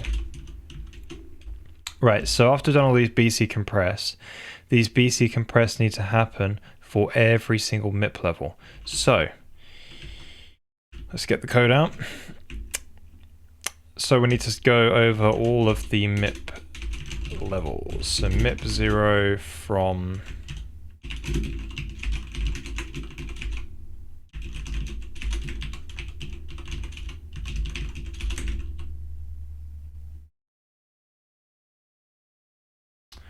How do I get the number of MIPs?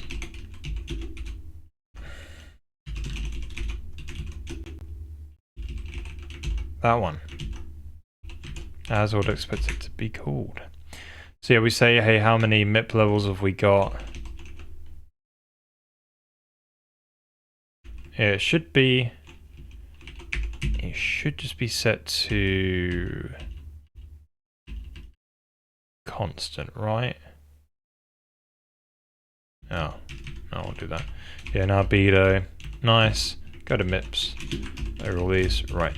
So, we need to make sure that we go, so at each MIP,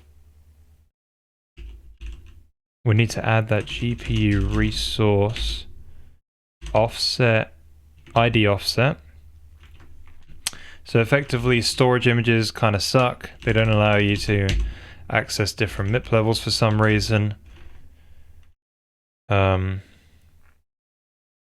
they do when you read it, but they don't when you want to write it. Strange. I don't know how the hardware works underneath enough to realize why that's a problem, but it's a problem.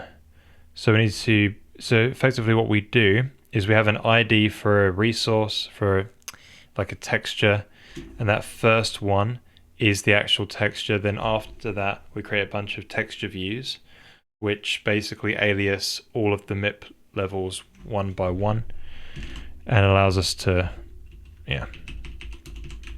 write to those. So it allows us to read and write from those. So all we're doing is just getting that, basically adding the MIP to the ID and getting back another texture ID, which views that MIP level. Right, so that should do it. And then we've got to do it actually for all of these as well, these texture copies.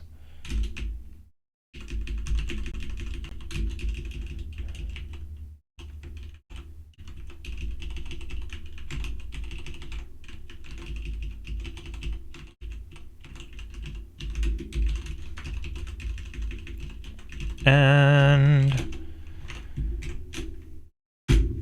here we go. Have a benchmark performance with compressed textures? Not yet. I should be able to do it quite easy. I've got a switch which allows me to turn it off and on, so we can give that a go. Hopefully this stream should be able to find out. Arch does not have. Oh, so what you're saying is you don't get all those AMD, sorry, those SSE AVX optimizations compiled into those packages. Is that what you're saying? Like all of the switches for your hardware. Amazing.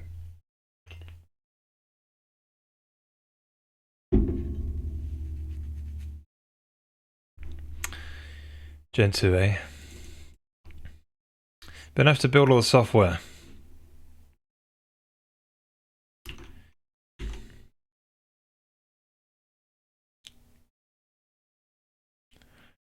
$16.24. What's going on here?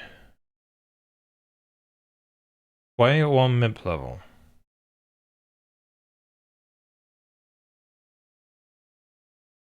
What's going on here? Oh, is he using all the MIP levels?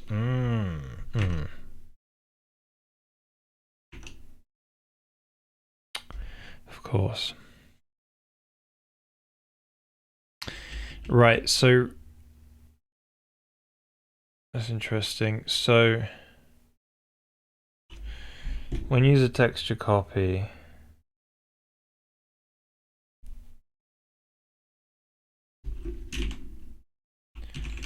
because it's got a raw,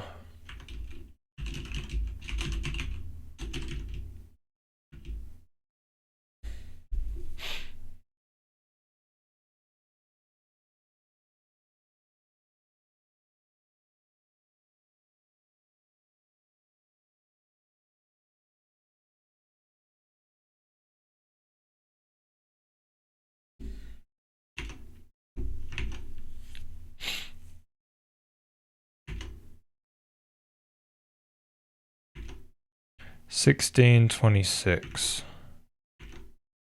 That's it. Should be in here, right?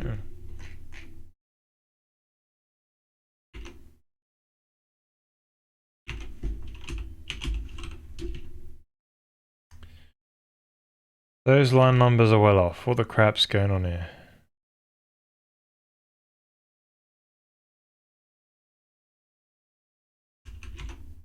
Oh, it's in GPU, not GPU. It's not Vulkan. Right.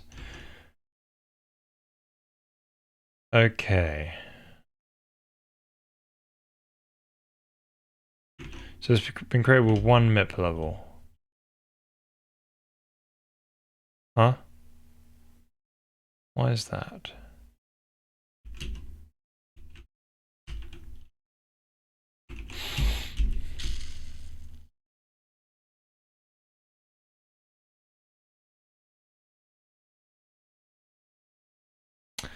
Oh yeah, I remember. We had to do this thing. Yeah, I don't think I need to do that anymore. Where you get the block compressed dims anymore.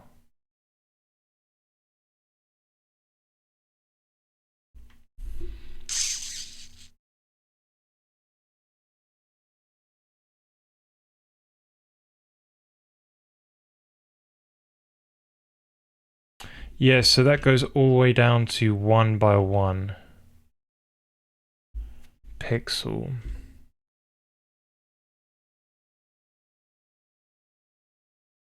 Hmm.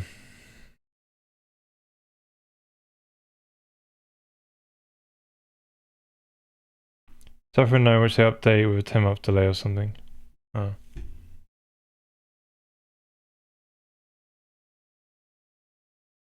Why did they update with 10-month delay on Gen 2?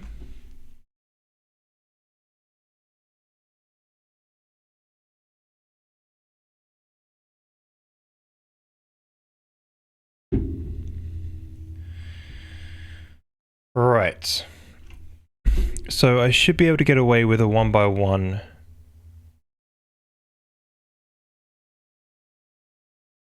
Yeah, let's try this thing, right? So I reckon...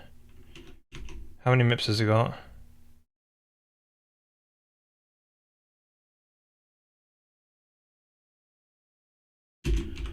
Yeah, so I think I've got... I think it stops at the MIP level where it has 4 by 4 pixels. And you can go all the way down to 1. But... Yeah, let's look at this.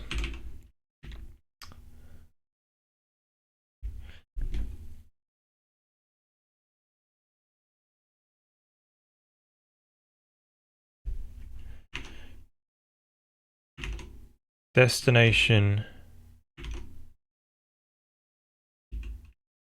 So this one here. Destination MIP levels 1.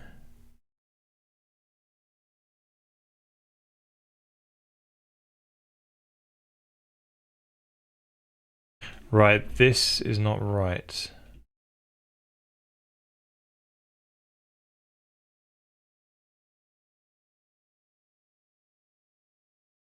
So the end MIP level is less than the...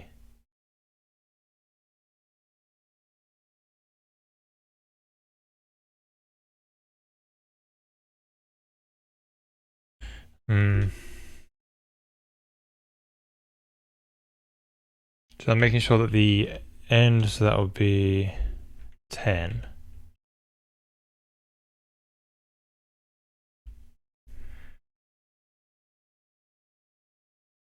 Right, this just seems like something's incredibly wrong. What's going on? So that's the number of MIP levels.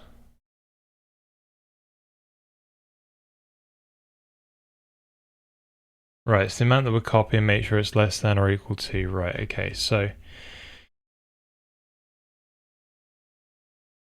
Yeah, so the amount that we'll copy and make sure the final one that we've addressed is less than or equal to the number in the texture itself. So... Yeah, okay.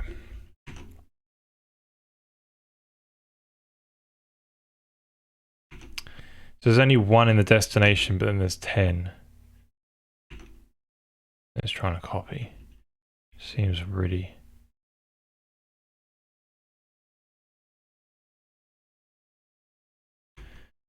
Right, let's try and fix that problem first.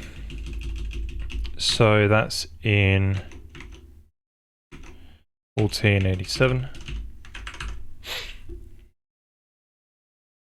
It's for the normal map. Or maybe not for the normal map, maybe for the... It's for the one above it. It's for the high map.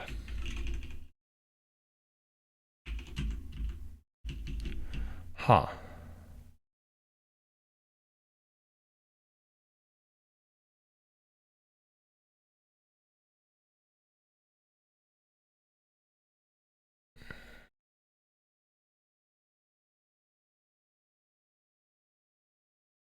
Seems alright.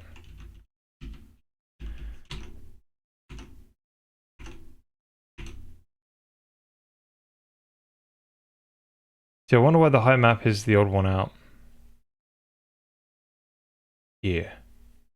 That's bizarre. Let's print out MIP. Because it is in a loop. And I assume it's a MIP 0 because something like that.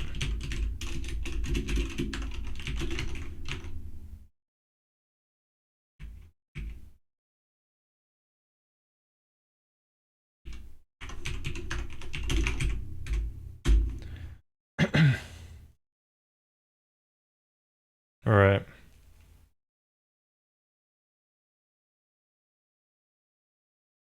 It's interesting. Right.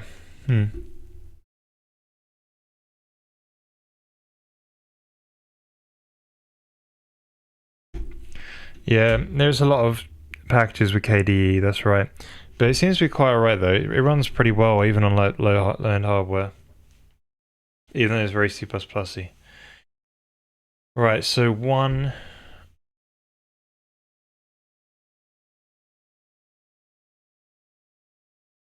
But we're offsetting them both.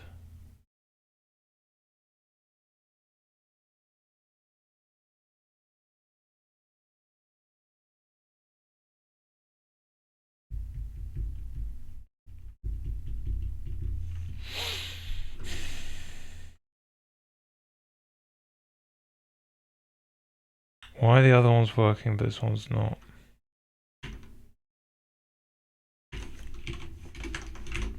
Let's go to GF here, let's get in there.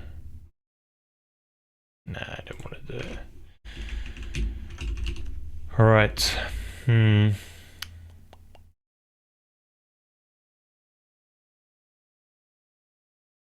So on the second MIP, it would be using...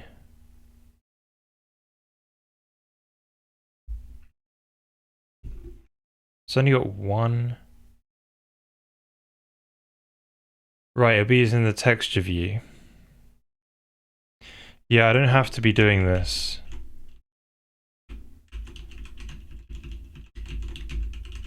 Right.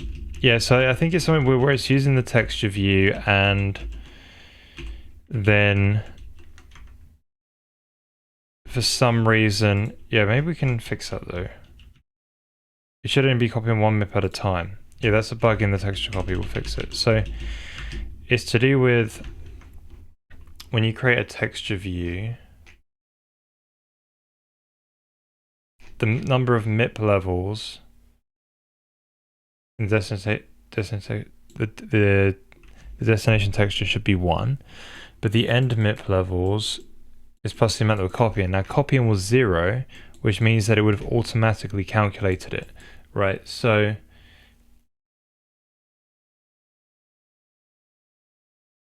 right, pick the minimum between, but we saw that destination was 1. Take the destination level. But that should have been 0 as well. Right, okay. I see what's going on. Mutating memory.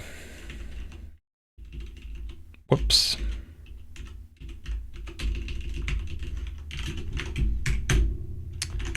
Yeah, it's just mutating the same memory and therefore it's setting it, and then in the next loop it would change. That's the problem. Right, so the formats are wrong apparently. Must be BC1 or BC1 raw, then they're not BC1. Well, they're not BC1. And I've offset the MIP. What's going on here? That's a Maya thing as well.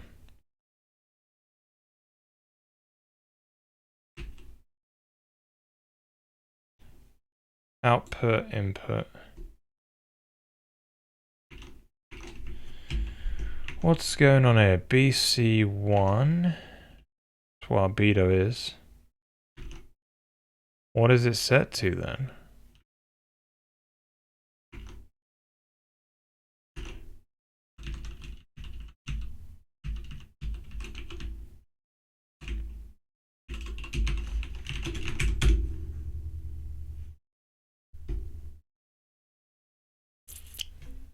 Right, so that got all the way to 10 and then it was uninitialized. Yeah, so this is the problem where we only go down to a 4x4 block, I think.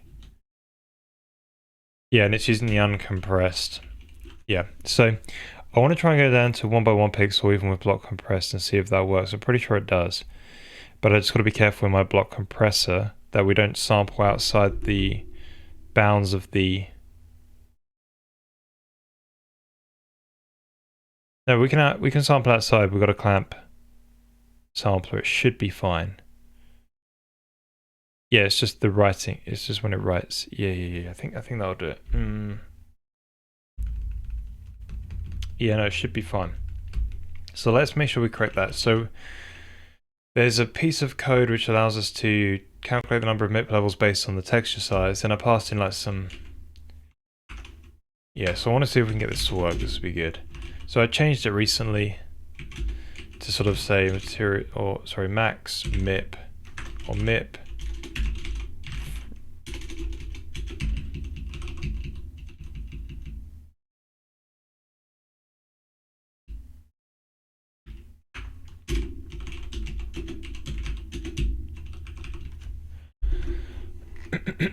Yeah, MIPS max from dims, and we pass in the format.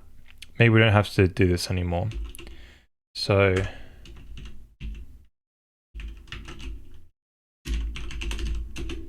MIPS max from dims.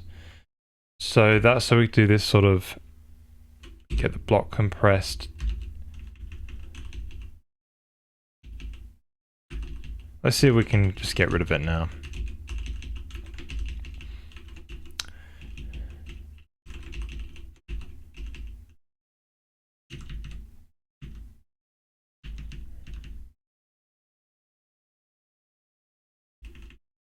Yeah, what did I used to have this before?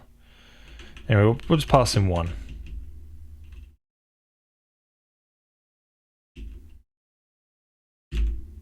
Something like that.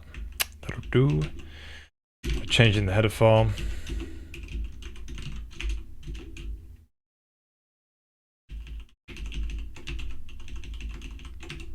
So you used to have the functions the other way around, the other one will call into the other one. So it was final dim.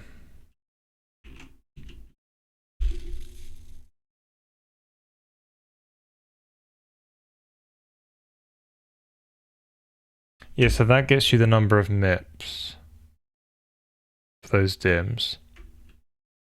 Then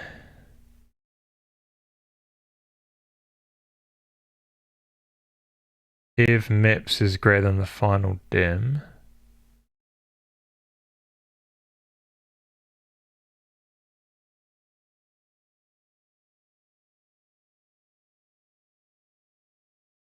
if not return 1, yeah, that's it. So that used to go here.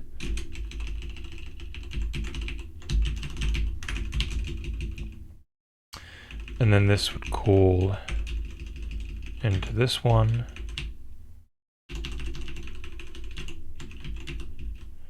Noise. Right, so just got to find where we're using those in graphics. And remove that silly format thing. And then I just got to check the shader code where we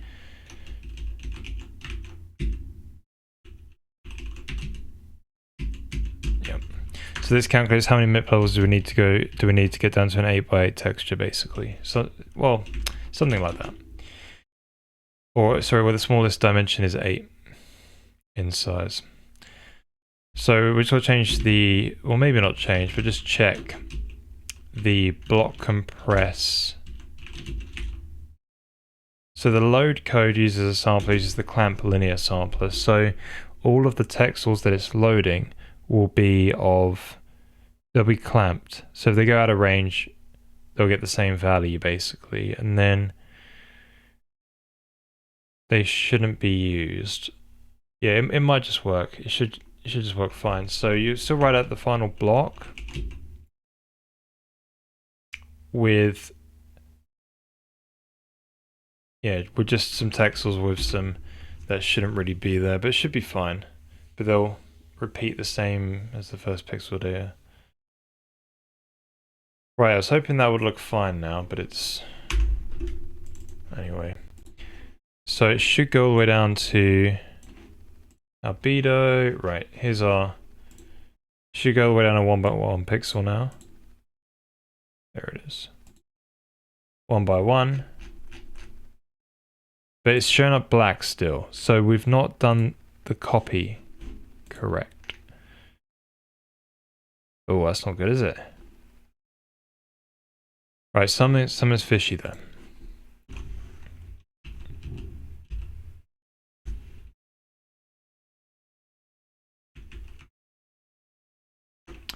So BC1 compress. Compress BC1. Okay. Maybe let's change that the other way around. BC1 compress. I don't know. Anywho, so we go over all the MIP levels. So after we generate our material, we downsample it all the way to 1 by 1. Then we go over all of the MIP levels, which is what it's downsampled it to, right? And then we block compress each of those MIPs. So we go from the uncompressed to the compressed. Should work, but it's not. So let's see if these heights are being copied though. And then if not, it's something else to do with the...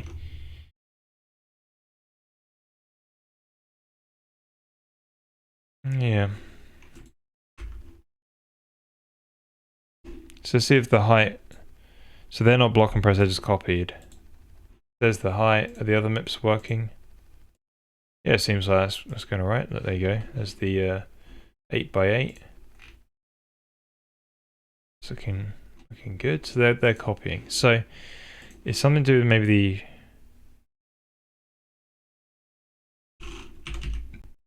how these shaders work. Right. So when we do this, is it returning the aliased? So when we do this, we're accessing a texture view. So we're offsetting from the main one, which is not a texture view. We get a texture view ID. We're passing it into here. Then when we do a sync resource, we're saying we're going to read write to it in the shader. It returns to us the index of that resource. Now I think it's resolving the alias and then returning the result. Yeah, there you go. So it's resolving the alias. Okay. So what we need to do is we need to remember the original. So perhaps this was silly.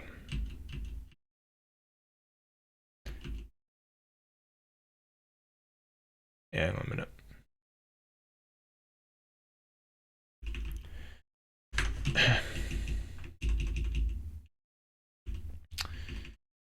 So GPU resource ID resolved res ID.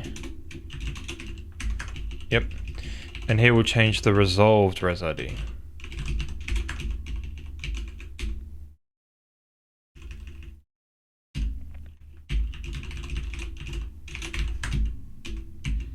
So we always return the res ID the user passed in, turns into an index, which just chops off the high bits basically. And then, yeah, so this we just sync on the whole the resource as a whole at the moment. We don't have any sub-resource syncing because it's just more complicated to track.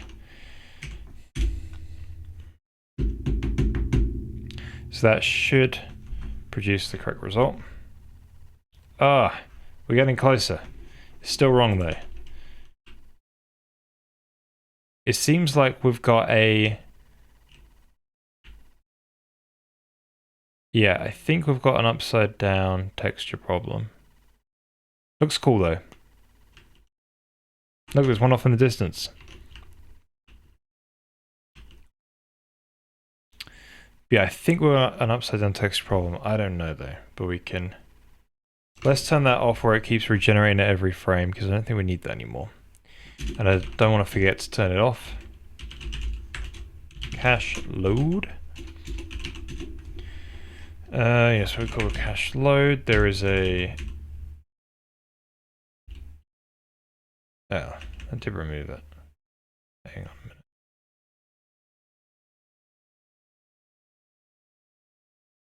a minute. Okay, then there's a rerun of the material every frame, which is in pass 0, so that will be here.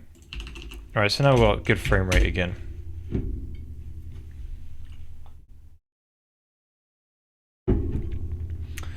Cool, so if we take a look at the MIP levels now, so here's the BC1 compressed image, just go to MIP1. Okay, seems like it's just zoomed in and upside down maybe. Yeah, so it is flipping it. So see that, I don't know, see this sort of pattern up here. I reckon we see this flipped. Maybe not. No, we're just in the lower corner here. Right, so yeah, we're seeing like a quarter like that, right? So what's going on is that the texture copy... Oh, I know what's going on. Right, so it's a texture copy. And what texture copy does is it works on it based on the image. It doesn't use image views. Or texture views, whatever you want to call them. So when I'm saying use a texture view, that's not going to work. Ah, shoot. No, that's not texture copy. That's on the MIP. Huh? So that's on the height and normal. Right.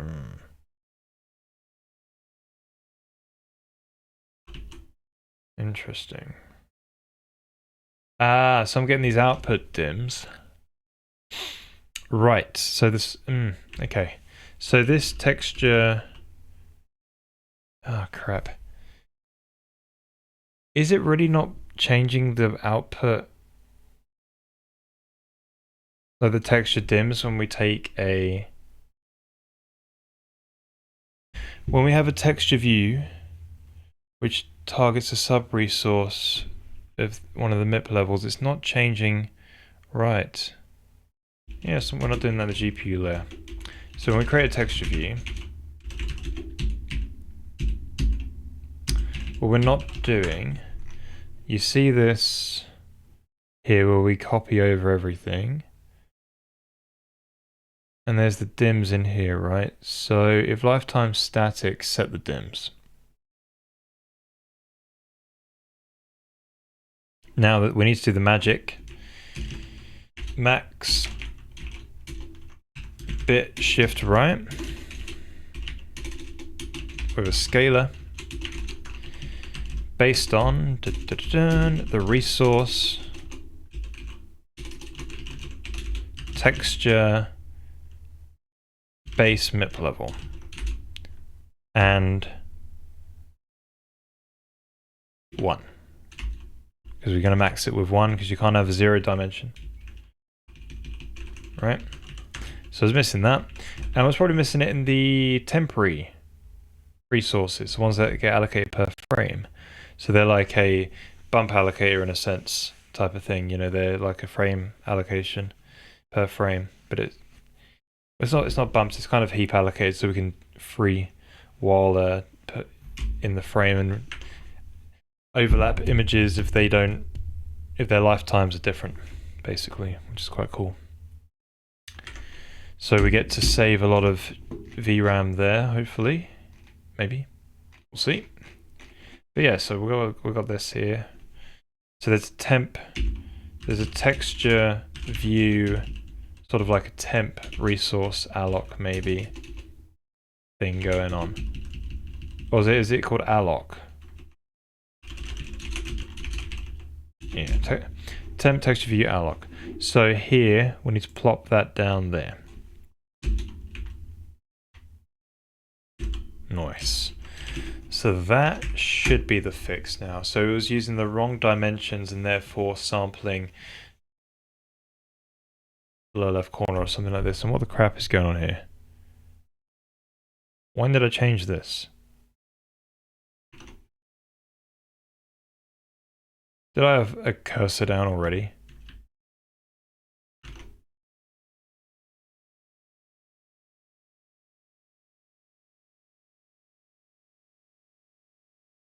Huh.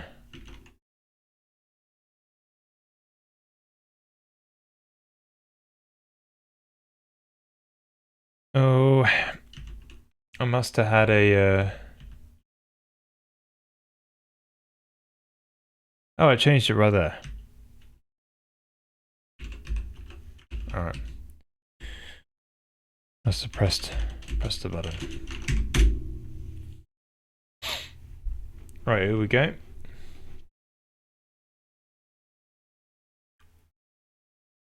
It's working. Block compression. It works. Amazing. Now, I don't know what the speed is like. We can test it out, but let's just try the other ones just in case, and then we'll do a quick benchmark to see what if there's any difference in the performance, block compressed or not. For a very simple scene, I don't think there will be, but we'll see. Yeah, it's only got one type of material basically that's being sampled, so probably not the best benchmark, but we can have a look. So let's go into the shaders, and so material 0 to yeah. So let's change the sub-material. Let's just look at the other ones that we've made. Just take a little look. So they seem to be quite alright. Yeah. Oh, I'm seeing it. Look at that blockiness.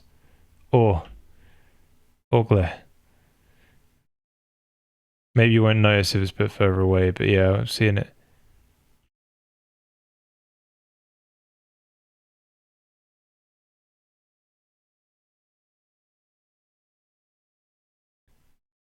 And maybe we need to block compress and then downsample the block.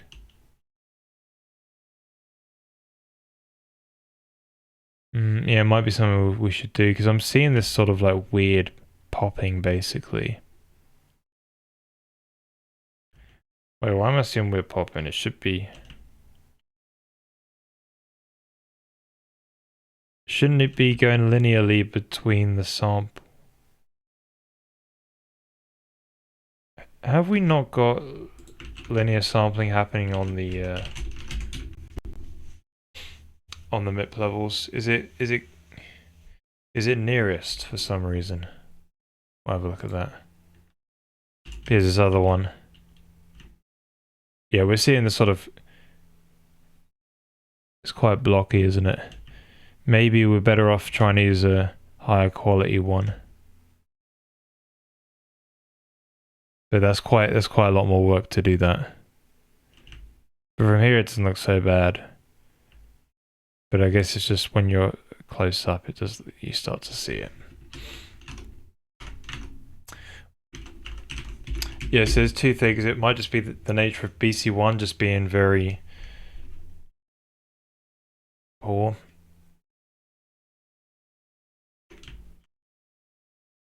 Yeah.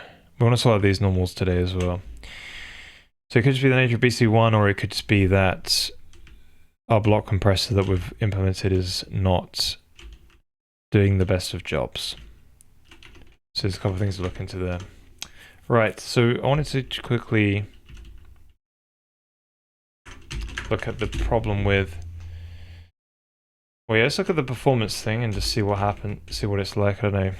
It was a good metric. It might not be that good. We'll just see. Because we're only doing one.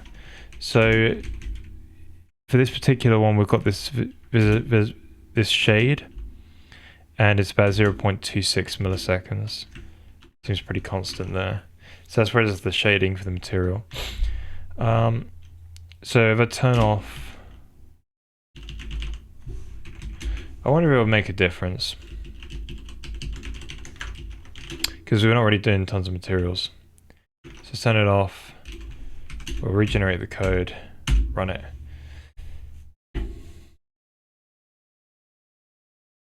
So this is not block compressed. And it is actually a little bit more expensive. It's about 0.278 or 28. So I guess it's a little bit more. Even just for this one screen's worth. Or one material's worth. Alright, so whilst we're here, I want to change the sub-material and see if we get in that pop-in on the non-block compressed. And, you know, I expect it to be smooth. Like we're seeing like kind of pop-in on the... Yeah, I'm seeing it. It's changing. But it's not looking as blocky. Yeah, so when we change, we see that it just pops. It's an instant sort of change between the MIPS. Like there and there, basically. Popping. I expect it to be more smooth. So I thought we had a sampler.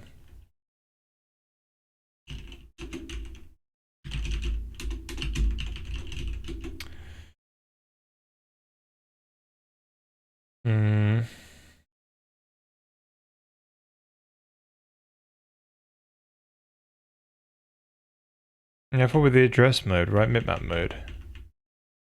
Alright, what's that?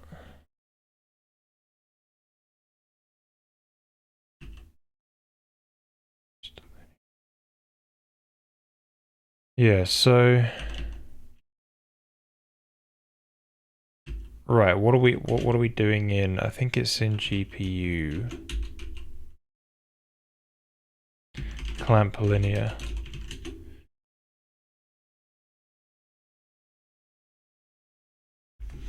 Yeah, so filter, it's based on filter, I've just combined them, linear and nearest. So, yeah, we have filter, and it's just used for both, right? Right, so I don't know why it's not as smooth.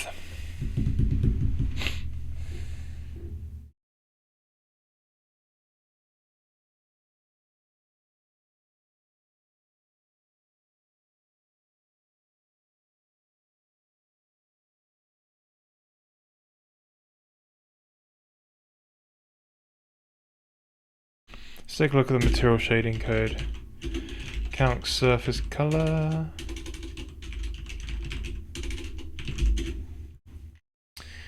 So we calculate our MIP level. It seems like it is a little bit off with the way the LODs were being calculated, but anyway, there's that. We imagine there's like a plane there and calculate. Yeah, calculate the MIP level based on that, or the DDX, DDY. And yeah, so I think it's a little bit off. But still, so when we do the sample,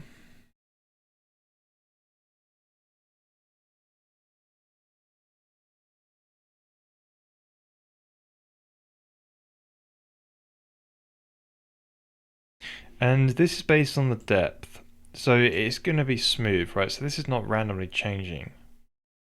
Well, sorry, this is not snapping when it changes, it should be smooth.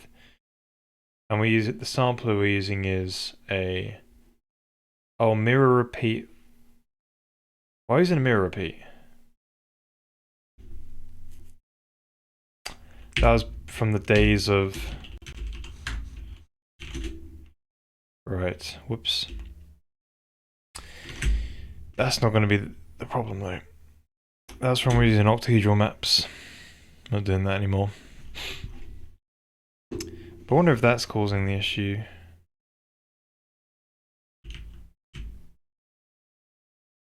Nah, it's still a bit... Yeah, it's more prominent with the block compressed. But yeah, this is not the block compressed one. But it's fine, we'll leave it for now. Yes, what we're looking at. I want to go to the settings. I want to re-enable the block compression. And we should look into this a little bit more. Oh, crap.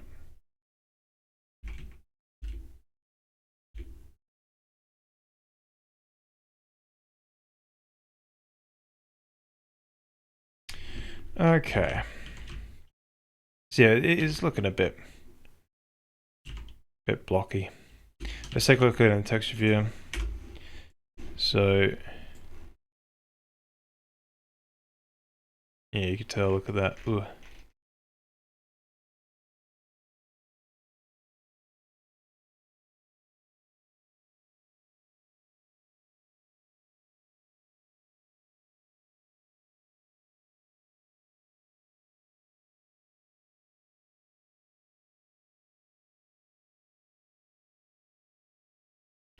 Yes, you clearly see in the blocks here, two color choices they've got.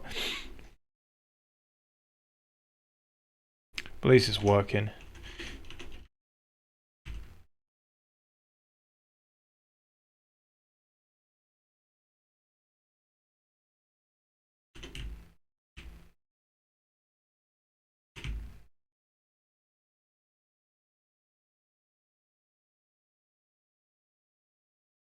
Right, I think we're seeing the pop because maybe my MIP level is just terribly... is very wrong.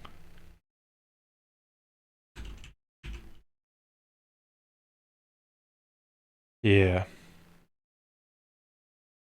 So let's sort that MIP level and that might reduce the pop in we're seeing. So if we go to graphics, look for load, cache load, and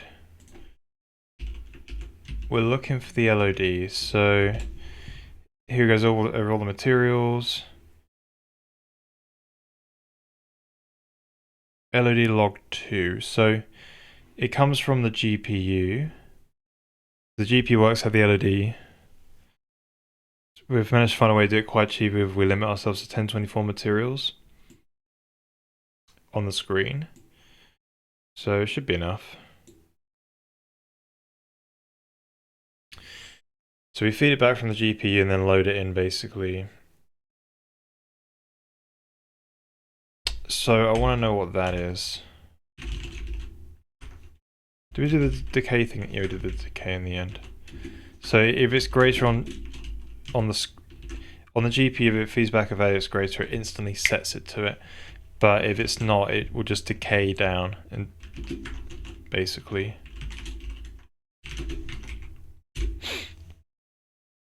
It just slowly decays the LED and then it will downscale. So that means if you pivot, if you turn it off, if you turn away from the object and it goes off screen and then you come back, it should still be at that sort of same LOD basically. So in LOD of 10.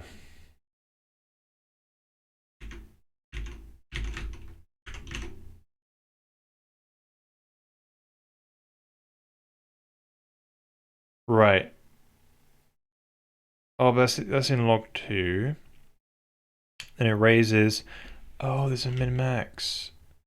Min 7. So normally the way it goes down to like 4 or something like that.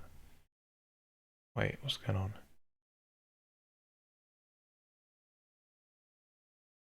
Wait, why is there a min of log 2, 7? Yes, so we don't bother loading any. Yes, the lowest LOD is like 128 squared that can be loaded. Right. With a full MIP chain. Yeah. Oh, that makes sense. Yes, that's 10. So what's the height of this? This is probably a 1080p. So 10 would be 1080 along the height, wouldn't it? Maybe it's alright. I think it's pretty reasonable.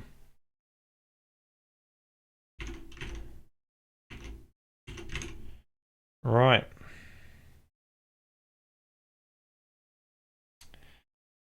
Cool, I guess that's quite right, we can keep it for now. We'll probably want to tune the block compressor later on. We'll see, we'll have a play around with it.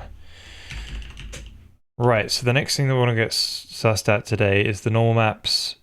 They're not that great.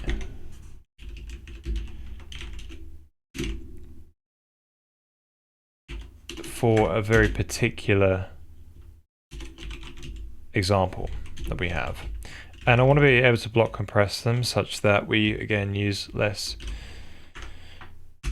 memory bandwidth and things, and less cache for our materials. So, where are you? This one. So put this to 3, I think it is. We're going to get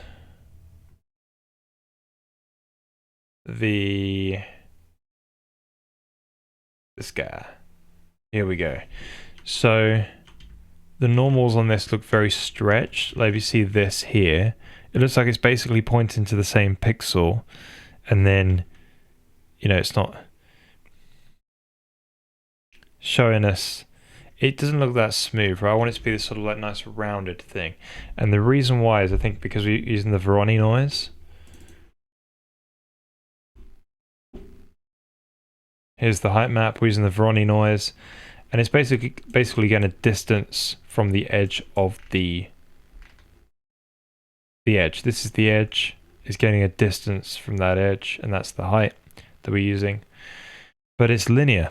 So when you sample a neighbor, the differences between your neighbors is basically always the same. So you'll get it in this sort of like, just to draw it as a step graph. So imagine you've got neighboring pixels as like this height.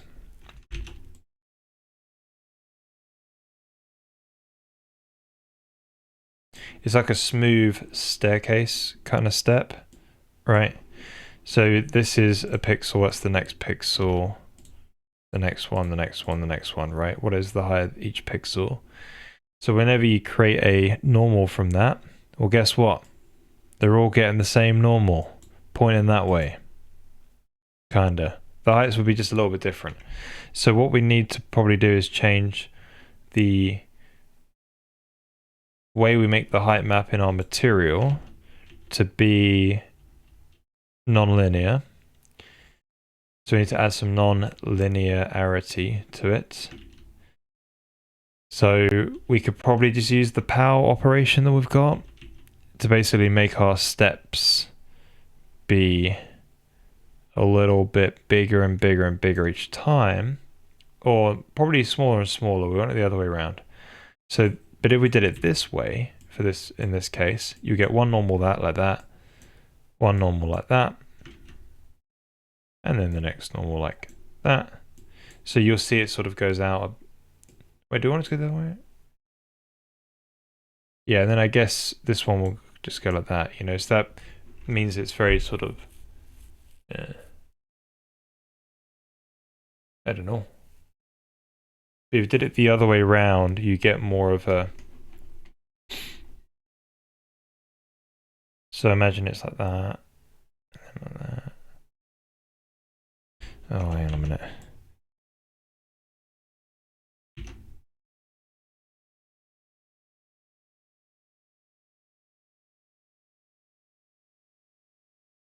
Yeah, then it said your normals will be like this.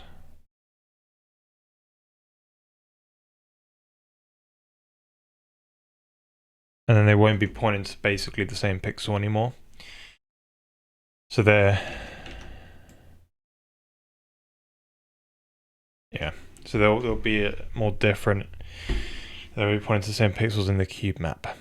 So I think we probably want this one, so we'll do like a inverse power, I think. Bring it down, squish it down a bit. That'll be pretty legit. Right, I'm just gonna get another drink, and then we'll come back, and I think we'll be able to sort this normal map out to be more like this one. And then we can go and try and block compress those normal maps, and hopefully they still look good enough. But yeah, right. BRB.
Alright, welcome back everyone. How's it going? So, yeah, we're going to look at the normal maps. Yes, I was thinking quickly while I was getting my drink of water that we probably want to have an option in the game to turn off the block compression. I don't know, we'll probably might put it under the like a material quality setting or something. So you could turn off a way to have higher quality textures, and maybe that will just help with the user having the choice basically if they want speed or quality on the materials. And yeah, another option could be that we improve our so I think we probably want to improve our block compressor so it becomes a bit more high quality, and then obviously provide the option for the user to switch between the two. Should be cool. Right, normal map.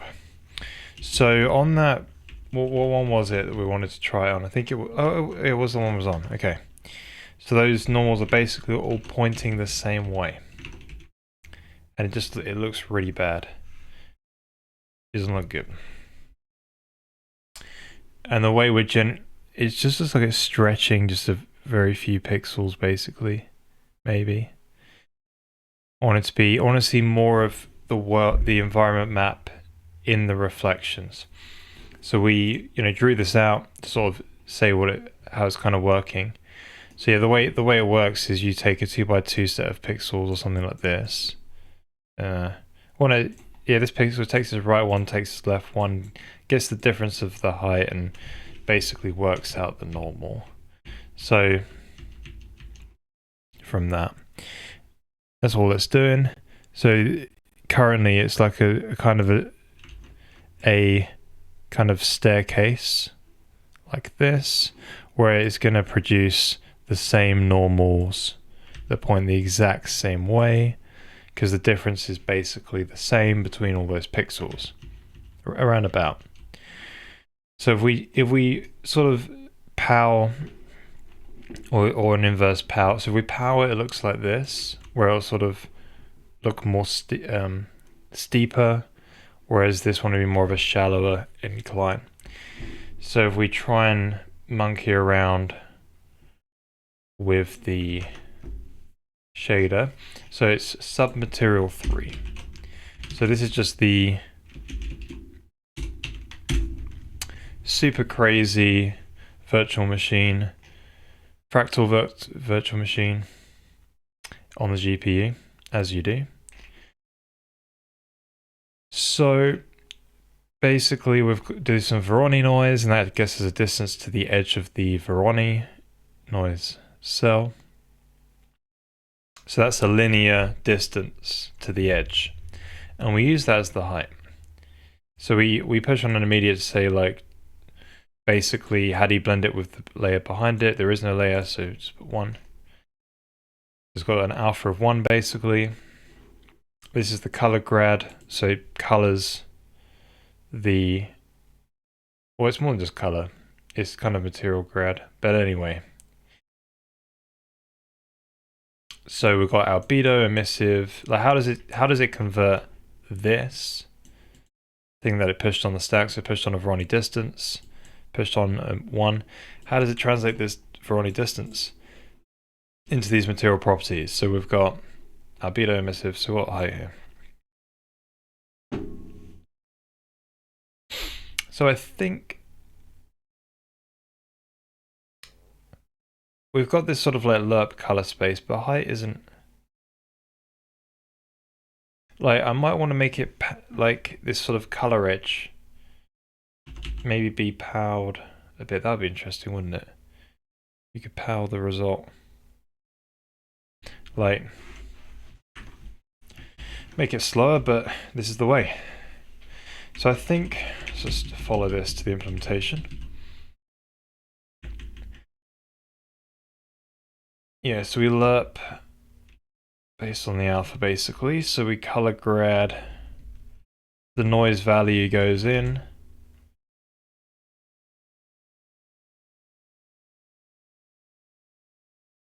So this goes over all the edges. You can imagine it's just basically a gradient with a different edges, and it's a smooth linear thing between each edge. So you've all seen this in like Photoshop or something. It's just that basically. We'll have a UI for that. We can define these edges in UI. But yeah, so I guess it does a lerp, doesn't it? So maybe what we can do is this smooth step between 0 and 1. Maybe, or maybe just power the noise.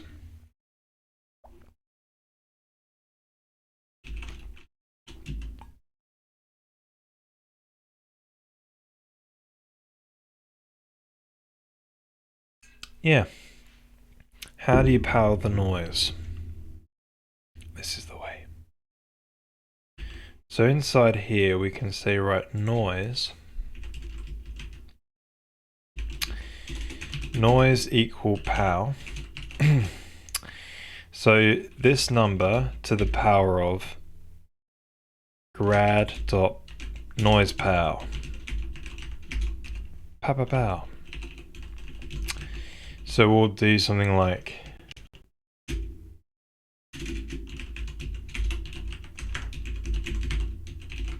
so we're just going to go and change every single line of code where this is used. So, or we could max it to 1. Oh no, we can't, because you want to be able to do an inverse pow. Yeah. Yep, so hang on a sec.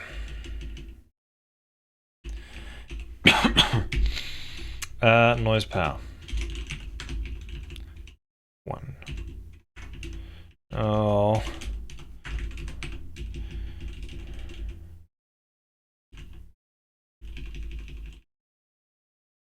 Sorry, there's only like 4 of these.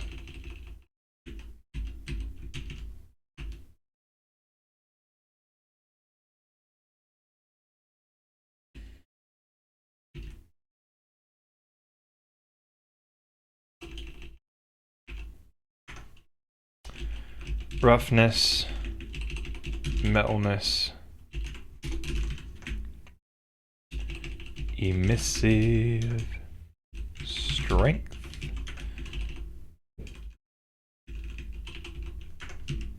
Oh, 2 seconds. Let me just help my wife. She's just come home to help her out. Be right back.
Alright, welcome back everyone. So, yeah, we're just trying to add this sort of noise power thing so we can power the noise when we... Oh yeah. I guess let's just change it. Yeah, let's do it for submaterial 3, the one where we're trying to test to see if it works. Yeah. Alright. Hang on a sec. Yeah, so we're trying to make it such that our normal map is not like a linear step, a more non-linear stepping, so it creates a different normal. And so it's not just reflecting into the same pixel into the cube map.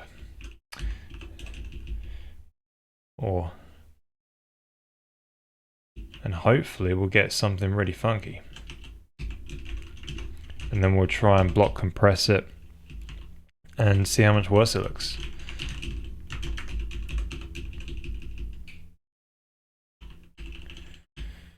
Alright, so that'd be metalness, roughness, and then height.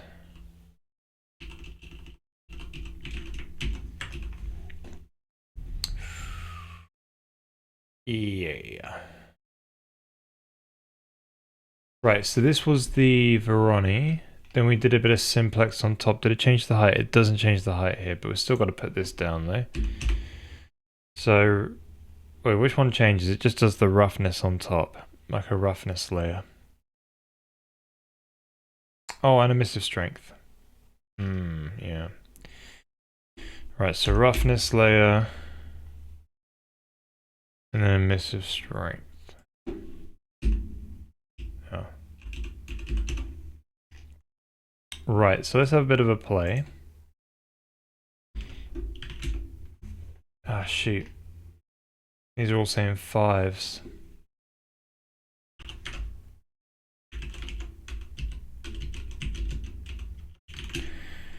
Okay, so let's see how it looks like before, and then we're going to change the power of it. Right, here we go. So we're seeing, oh, for crying out loud. Right, so we're seeing here, it's kind of, we want to see a nice, the cube map in there, but it seems like it's stretching like just the odd pixel. It looks bad. Same with these, right? And all this. Looks very stretchy. So if we change the power, it's taking the noise. So, okay. Let's give a little bit more context before we change it. So in the height map, which we're using to generate the normal map from, this has a distance to the edge, to the closest edge, right? So it's dark at the edge and light further away from the edge. So whenever we generate the normal map, it takes a 2x2 region of pixels or something like this, and basically takes the difference along the x and the y, and is able to generate the normal map from that. So the differences between each of the heights is it's a smooth distance, right? It's linear. So we're going to try and make this a non-linear step, and that's what we're doing with PAL. So if we reduced it, we get something more like this. If we up it, we get something more like that. So what I want kind of a less steep slope. So I'm going to do PAL 0. Let's try 0.5. It might be a bit too much, but we'll see.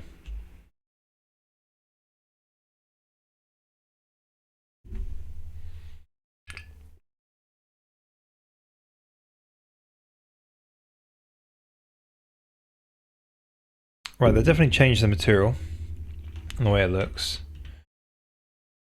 We're definitely seeing reflections now, but we're still seeing these really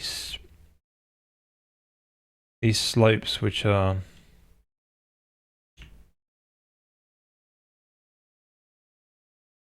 see, maybe power wasn't a good idea. Maybe I should have scaled it.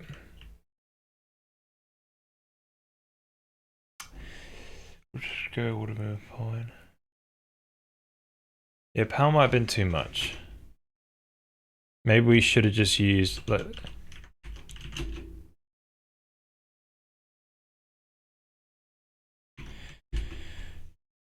Yeah, power might be too much. Maybe a simple multiplier might have been better. So you just multiply it by like 2 or something.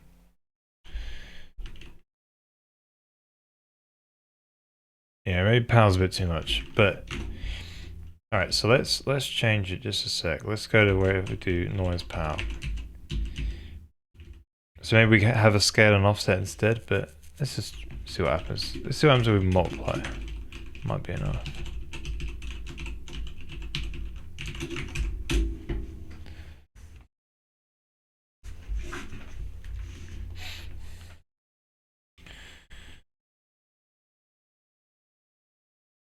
Yeah, it's looking better. That was only a multiplier by 2. Right, we're getting a clamp, aren't we, I think? Maybe, I don't know.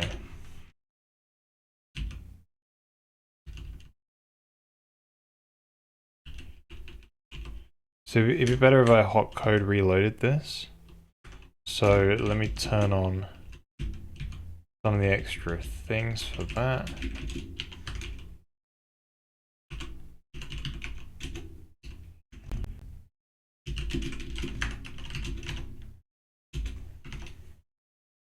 So we'll get to see sort of see this change live. So let's make this always on top.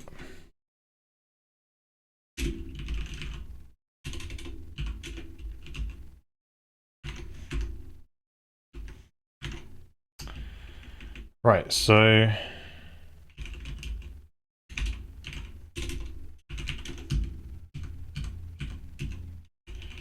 change it back to 1.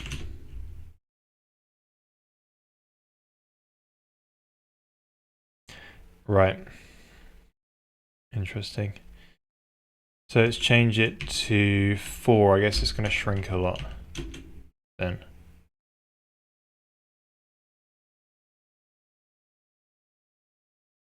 Alright, so interesting. It looks like it shrunk, but the noise actually grew. I want to do 0.5, half it.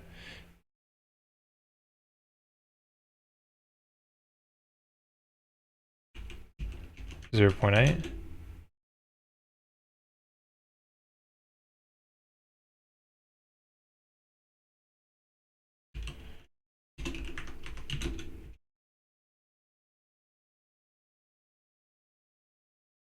Zero 0.7, 0.6.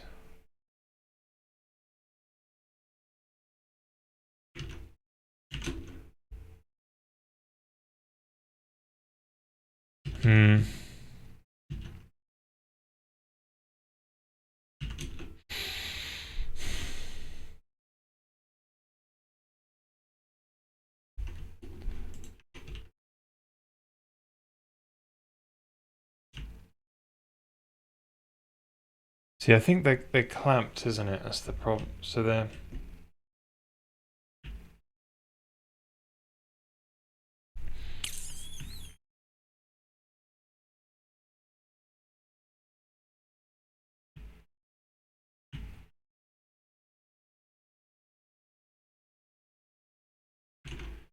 Yeah, alright, let's have a think about this.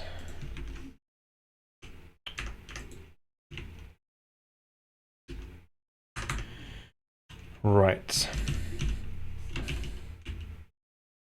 So let's go to where the noise power is being used. So we're just times in it now. We was using power, but we changed it. Well, we put it back to being power, and then did a smaller value. That might just work.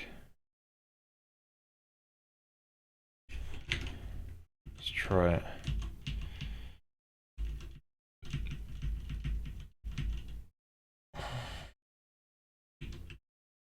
We've got the reload on now.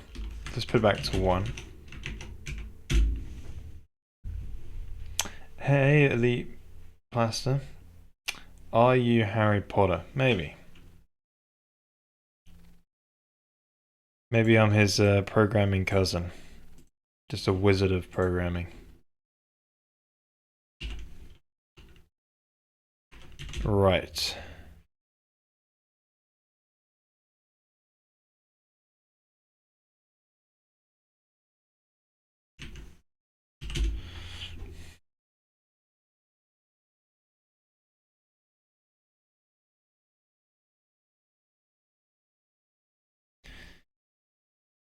Yeah, but wait a minute. It's a sub. It's 0.5 to the power of 0.5. Oh, sorry. It's 0.5 to the power of 1.4. Right.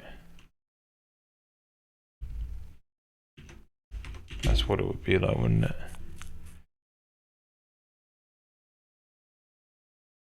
Right, okay. So let's try 0.9. See how that looks.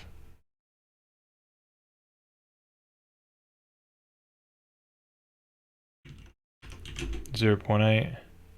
So it still kind of looks like it's stretching the same pixel. Maybe I'm thinking about the problem wrong. Should look at those normal maps. But yeah, there is a clamp aspect happen to it, hence why we get this sort of thing that just appears here where this clamp, the height just gets clamped.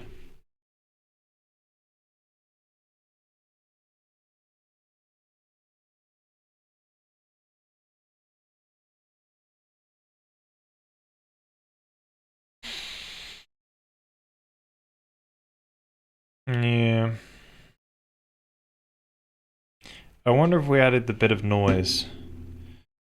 I wonder if we put a bit of noise on it. Let's put this back to 1. But let's definitely put an edge on there.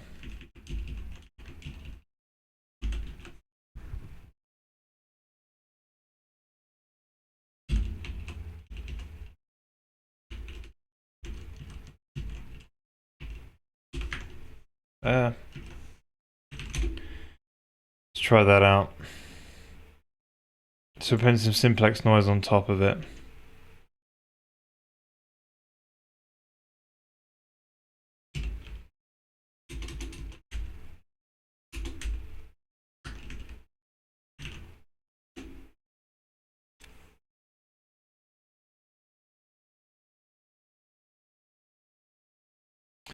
Oh, wait a minute, but it's it's masked, isn't it?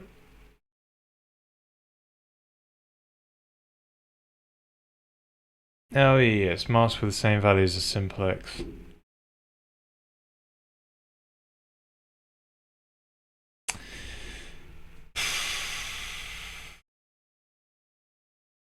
Yeah, it would be good to know where the normal is pointing, so we can do that. We've got another thing for that. So we can go to calculate surface. I've got a debug line for that somewhere. Here we go. So what is n? Not on this one.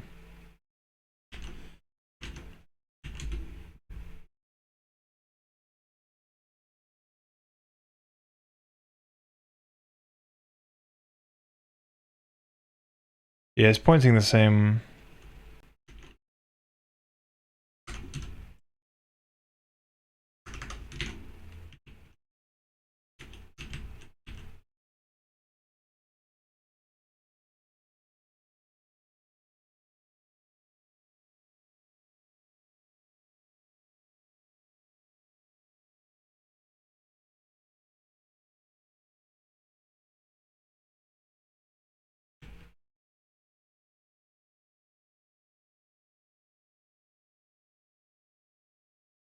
Right, so it's kind of changing. Kinda.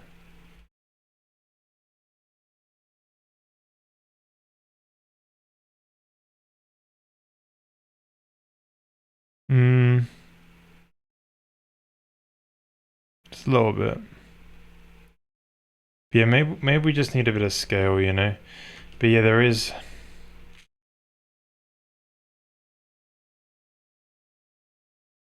Yeah, okay, so I guess those are the two things to think about for a second. Let's close that. So, alright, so I think we probably want a way to change the... When you take the noise, rather than making an instruction just... Yeah, when we have the color grad instruction, it might be nice just to change the noise a bit before it's used to make the gradient. So that a scale might do. Because that's the way to make it non-linear, right? It makes it more exponential, right? So rather than being like 0, 1, 2, 3, it will go like 0, 2, 4, you know, 2, 4, 6, 8, something like that. So yeah, maybe we need a scale, maybe an offset as well. So the problem is that the height is clamping out. So we'll clamp out the height.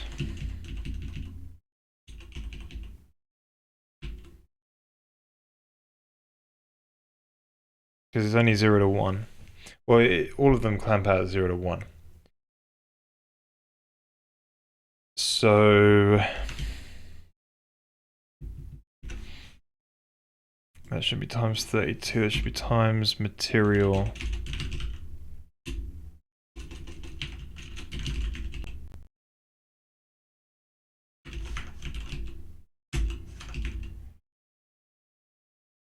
Emissive max. Right, so we do that color grad and then alert. But that will clamp out at 0 to 1. So your noise comes in.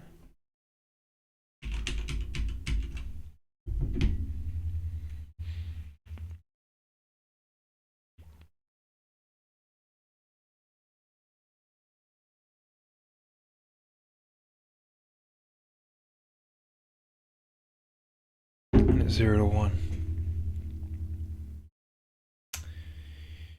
Yeah.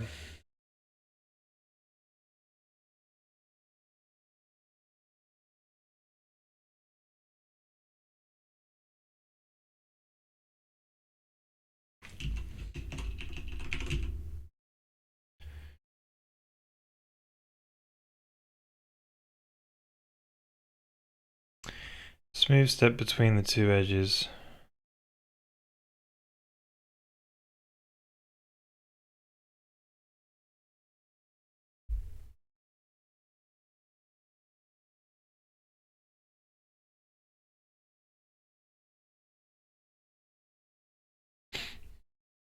Right. So when your edge is 0, 0.4, then you got 0 to 1.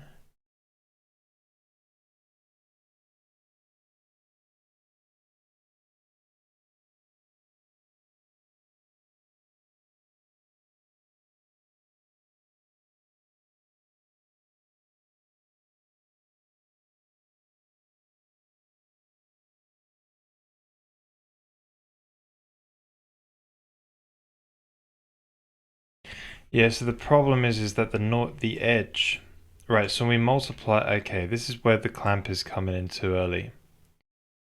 Right, yeah, I think we should change this to multiply. That'll be good. So what's happening is we've got an edge here, so our noise value comes in. It's getting changed based on this power thing. After that, it then goes over all the edges, so from a value of noise between 0 and 0.4, right, it's going to interpolate between 0 and 255, which is then normalized into 0 to 1. Right, so essentially it's going, so you'll get a color or a height between 0 and 1, between 0 and 0.4 of the noise value. Anything greater than 0.4 will be 1, or anything less than 0 will be 0. So what we need to do is change this when we're changing that scaling thing, and then it won't get clamped out so bad.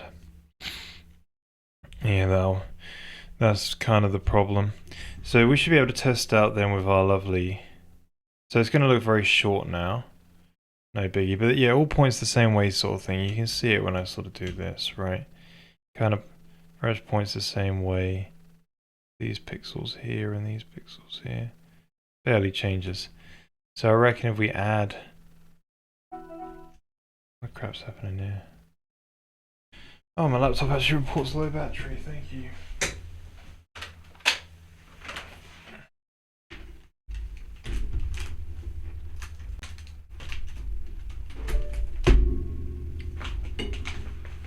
Right, so we go into the shader. We should be able to change, let's put a power of 1.3 on there now.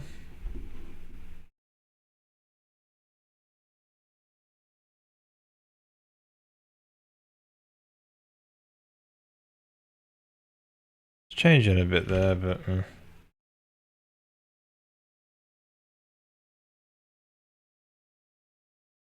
Let's go up a bit more.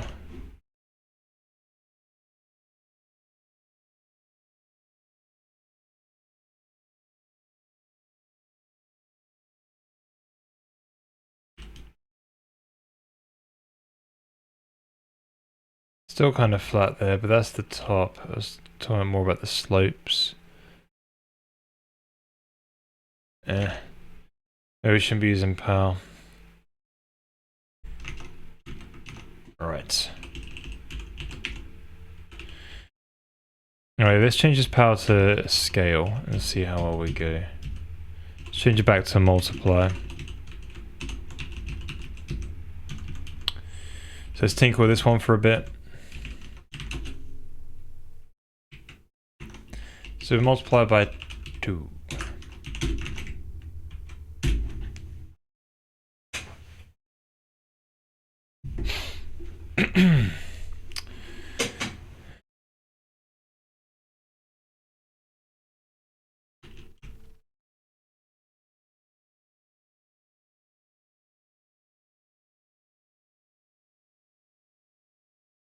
Yeah, it's difficult because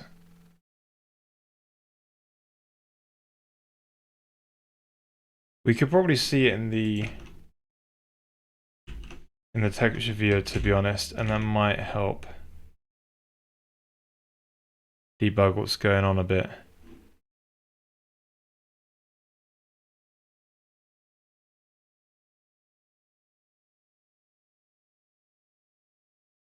Alright, so open up the texture viewer, see if that's a better way to view it. Say the height map.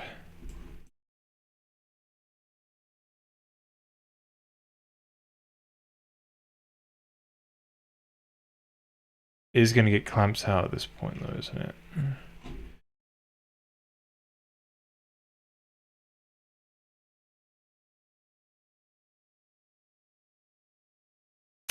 Problem is we haven't got the blue, we're not faking the blue channel in that normal map, so...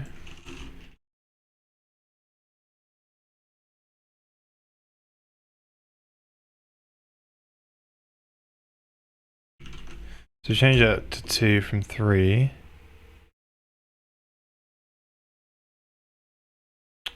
No, ain't a good way to see it either.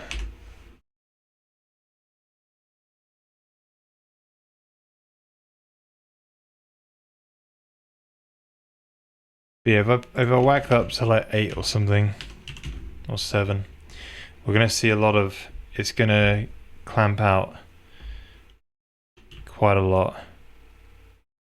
But then I wonder if these bits...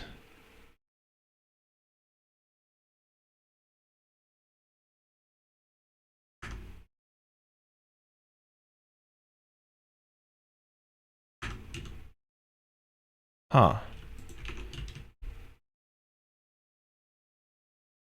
These are still kind of flat looking. To obviously point up.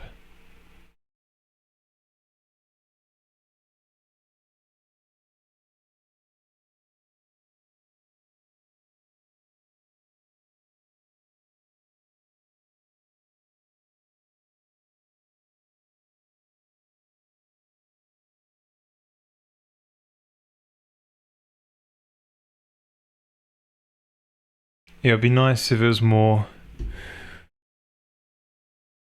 Let's change it the other way. Let's go 0.1 or something.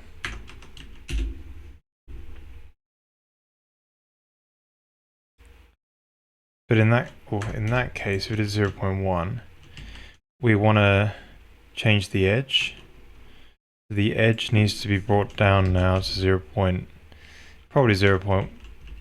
Even smaller than 0.1, probably 0.35. I'll do it because I think the biggest is 0.3 or something sometimes.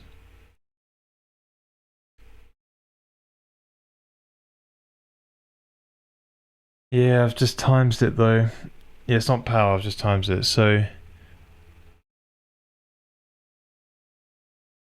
Yeah, it's got to be pow if we're going to make it non.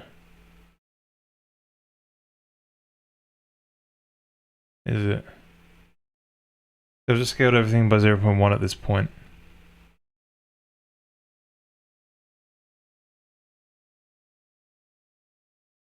Yeah, I think it's got to be pow, so let's put it back to being pow.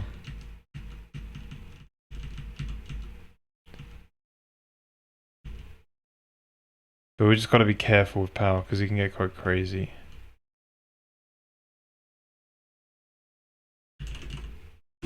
Yeah, so what is 0.5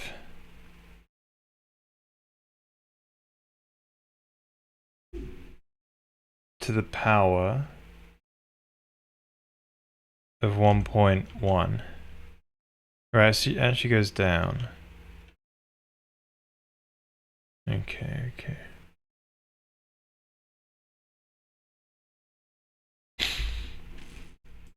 Alright, let's give that a go.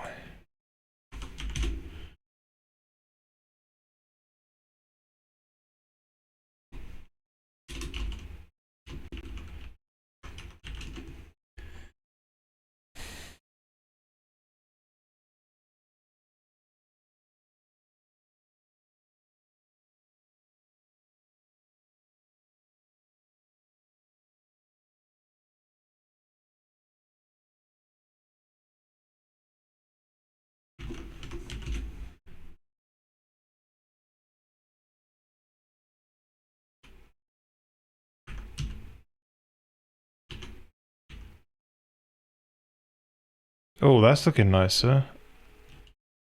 We're not seeing more. We're seeing less stretches there, but I don't know if that's just because we saw the light. Yeah, we're just seeing the fake lights in the sky. So I don't know if that's just maybe. Let's just see though.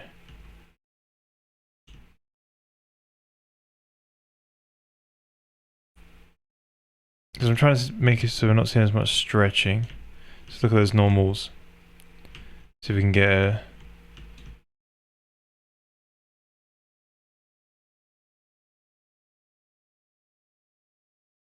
Yeah, so between here they're kind of staying the same. I want them to slope more, so let's bring that down quite a bit.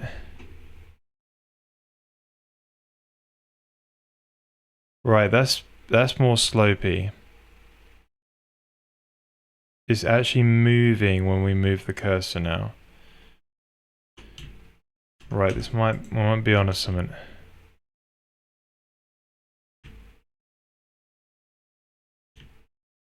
Yeah. We're seeing the actual cube map here, and it's not seem like it's not so as stretchy as this is. Yeah, it's still a bit stretchy in some places. Looking a bit better. Let's bring it down even more.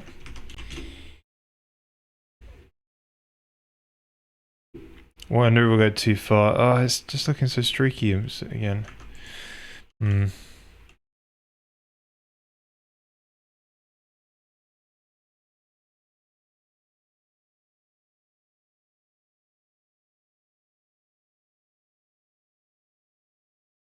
Ah, yeah, yeah. So we're getting it right on the. So this is fine now, right? But the problem is they all point the same way because it's Veroni noise. So we're going to get streaks like this along that sort of vertical thing, right? And that's because, right, it's Veroni noise, right? So it's a distance from the edge, right? So it's from the closest edge. So where there's this sort of line that happens here where it's basically like the closest is kind of both of them at the same time kind of thing. That's the peak. That's where it's sort of, it's the peak point in a way, in a sense, the peak. Yes, so this is where we start seeing this sort of like these lines show up, right? So, and that's just the nature of using a distance. So, if you want to make it more sort of curvy,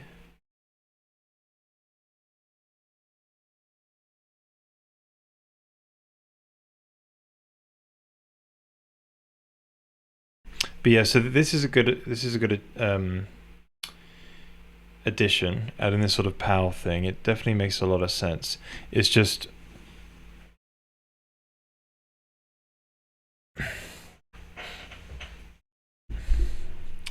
yeah.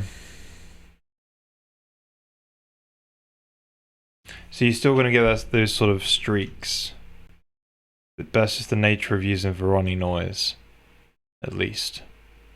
Okay.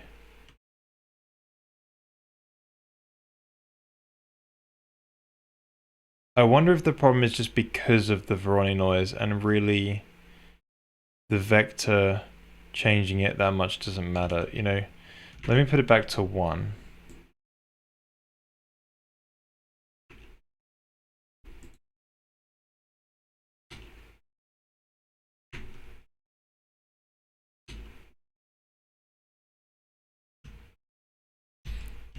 Alright, let me put the power back to 1.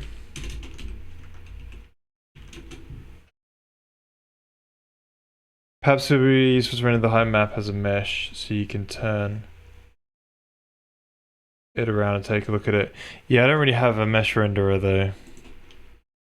At all. I don't have any standard.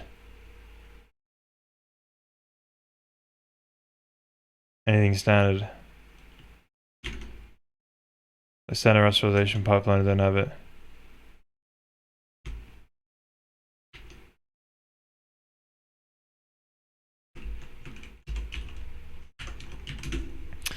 This is what we used to have. And I think that streaks is just come from...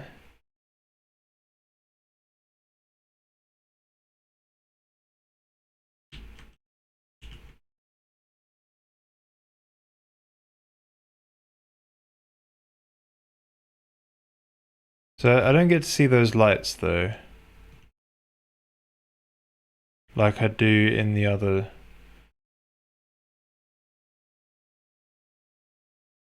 Yeah, so that scale thing definitely helps. Right, we're gonna add that scale.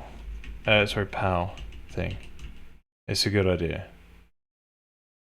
Yeah, so I think let's keep this. But I guess the problem is like... There's a slight problem with it. Yeah, there's this problem with the Veroni noise, and I think that's something we can just tackle later on when we try and use it to make a bunch of materials. We'll tweak this virtual machine thing then, but that's good to know. Great. So we can try and compress the normals now and see how that looks. That's one thing we can try.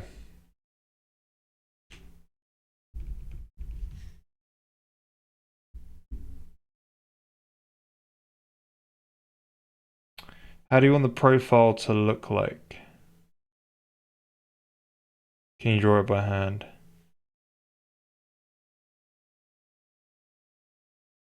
Um, Yeah, so I know what I'm... Let me turn off the reload. Yeah, so effectively, I think I was just trying to figure out why it looks so stretchy across here, this, and now I know. I've made it so I've taken the noise and I've had a way to change the power of it, and so we get this sort of smooth normal now when you move over it, which is great. But the problem is that because it's a Voronoi noise, and so they all point the same way now. It's a distance to edge. So they all point the same way for each ones of these. So you get this sort of stretching because the distance to the edge. Yeah, so I wanted to kind of avoid that sort of stretchy look, but it's better than it was.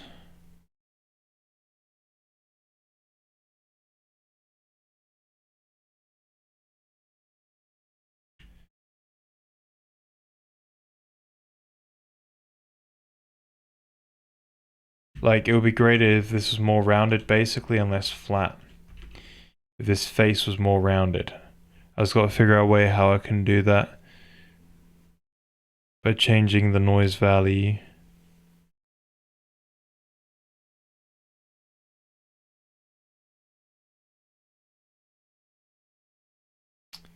Yeah.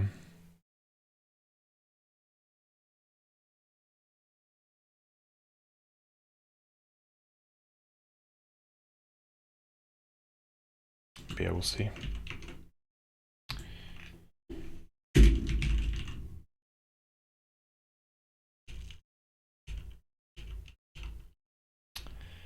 Yeah, so let's add all those PAL fields in to the rest of these instructions so we don't break the rest of the shaders, rest of the materials.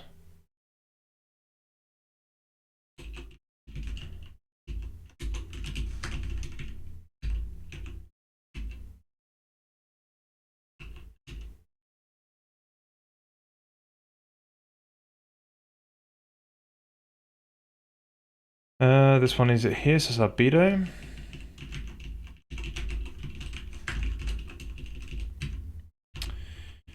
Emissive.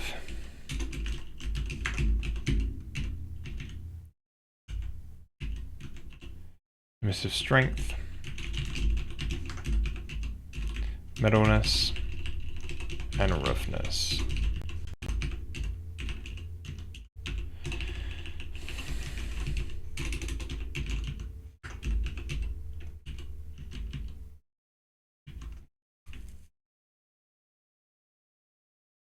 Then this one will be height.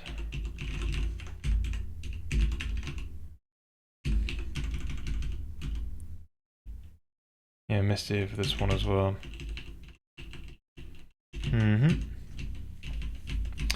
Right.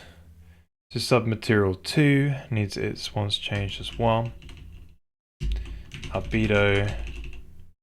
This is how your normals are extreme as if the height map has a range that is too high.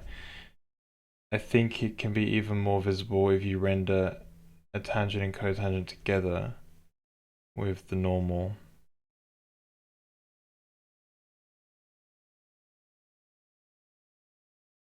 Yeah, it might be. Yeah, they are a bit extreme, but the problem is that it does come from just the way. Yeah, there is two problems there, that is for sure.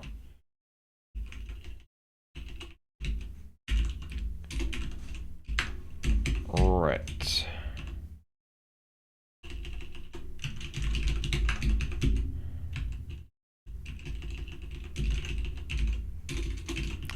Metalness, roughness.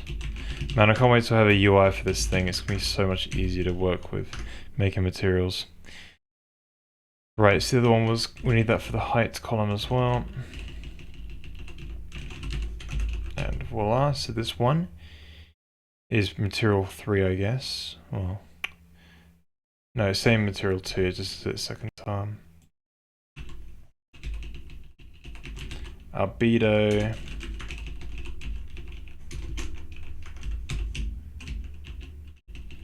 Emissive.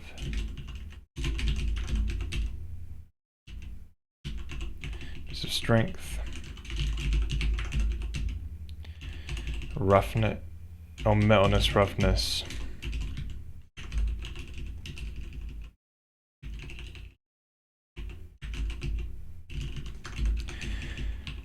Oh no, there, then height. Right, so material 3, we've already done it. This is the test one that was actually testing out. And then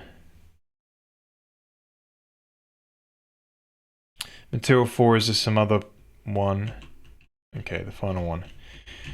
Cool, then we can look at making our normals into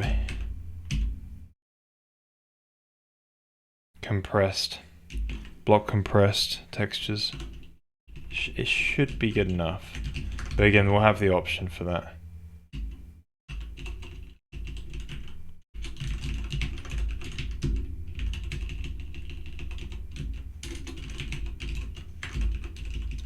So the thing is already, if we turn it to 8.8 unorm, it still looks, yeah. It looks a bit weird as well. We're using 16 unorm for our normal maps. So we've got quite a lot of precision there.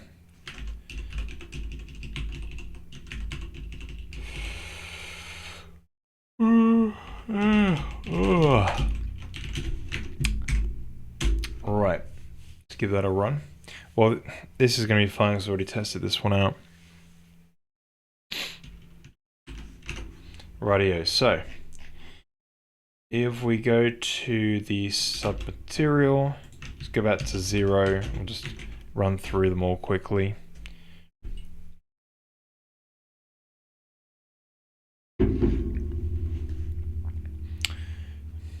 Yeah, scissor. So they're kind of quite rough though. So we're not really going to see the reflections that much.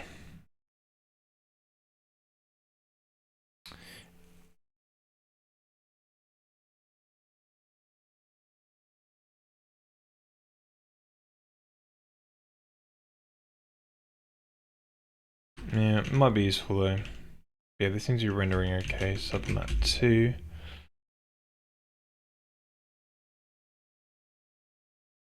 Yeah, maybe we should look at submat 3.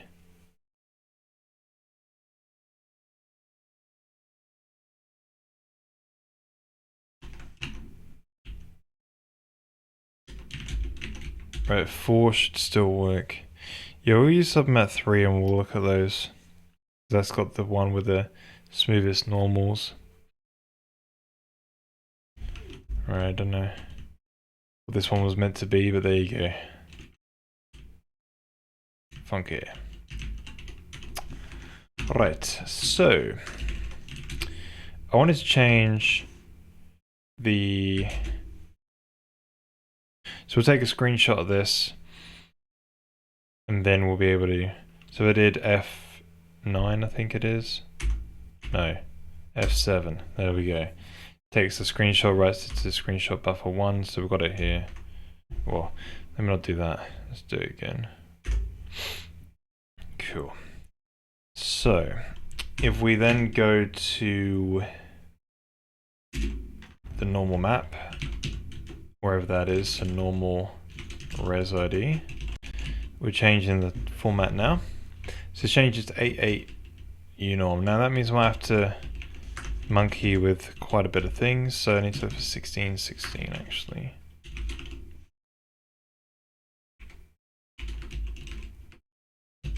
We change it into 8.8 unorm. So that's already compressing it even more.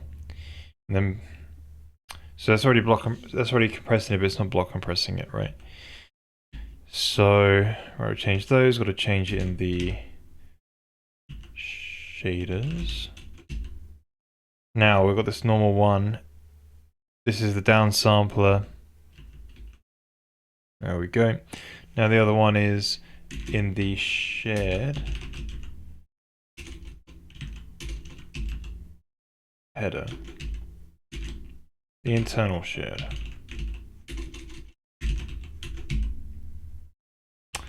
Alright. So let's try those out. So we run this. Oh. Right, the shader code. 1616 unorm.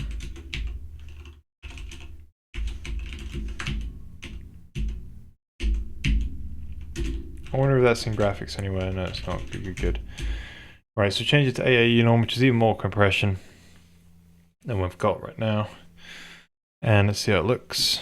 So we can take two screenshots. So if I take it with the F8 key rather than F7, we get to see the difference now in the screenshot viewer just by changing between them. So I can't see that much of a difference. I do see one though.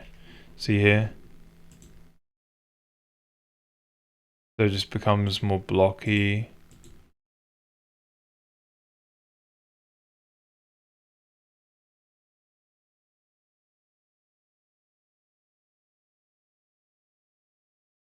Interesting. Let's get down there with the normal.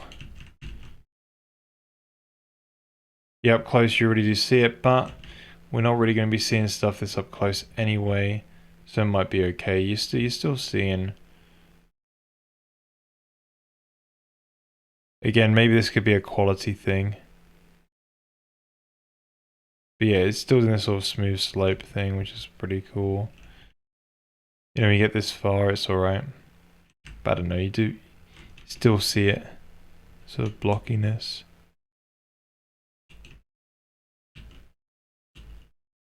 But yeah, maybe this could fall down to a texture quality thing. But yeah, look at those normals. Ugh, horrible. Adds that sort of... They're not... It's interesting. You don't really see it in the vector that's being drawn, like the green arrow. Kind of looks alright, but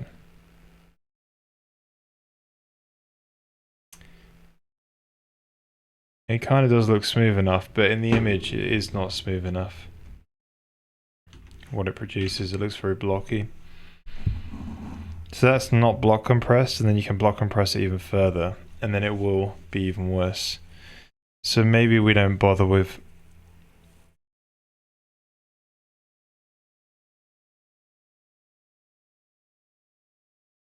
Yeah, I think we should not bother block compressing the normals. If we're going to have any form of like perfect reflections, they're not really going to look good.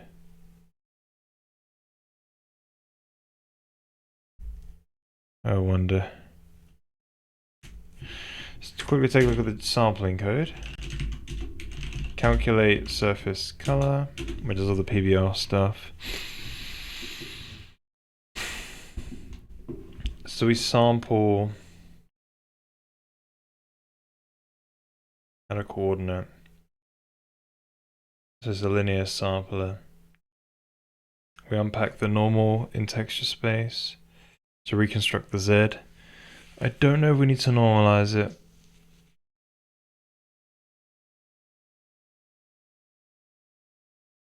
No, it should be fine. Okay, the normal and local space, construct the TBN matrix.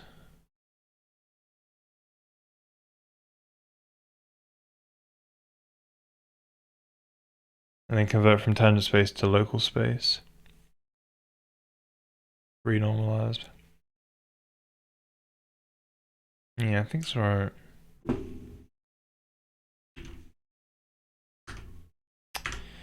But yeah.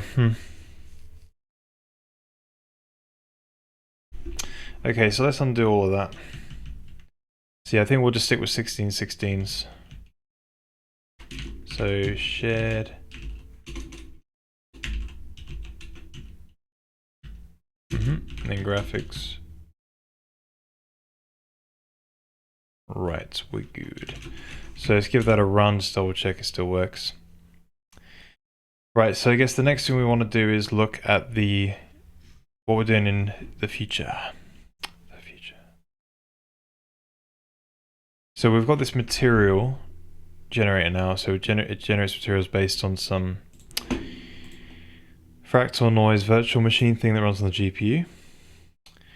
So we do want to build a UI for that, but also it will allow you to run any shader basically and make materials.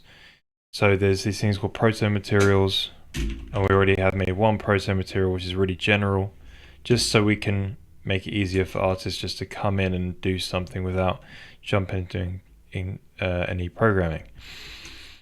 And without doing some graph editor as well. So there's material plan. So yeah. So we've done the block compression in the end, which was quite cool. Is emissive even working anymore? Let me double check that. Because I think it is. Because I pack it. I don't have a separate emissive strength anymore. Let me just double check that. I've packed it into the A channel.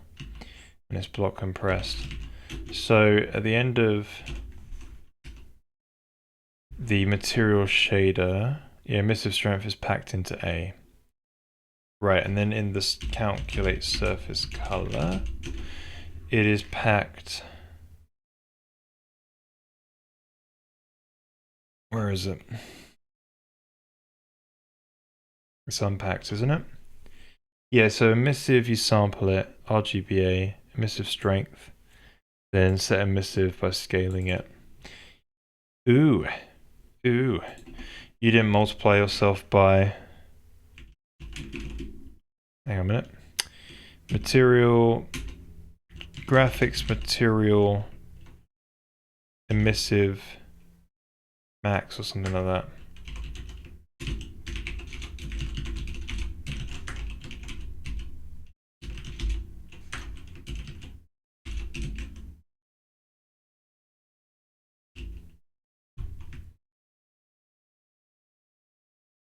Ooh, that one.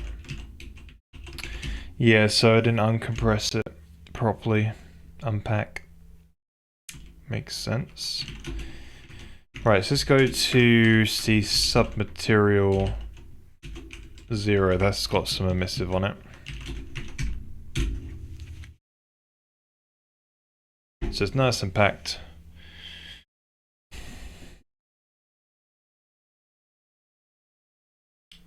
I guess I can slightly see it around there. Oh, no, I can't. Who am I kidding? Right, let's take a look at the texture. So emissive.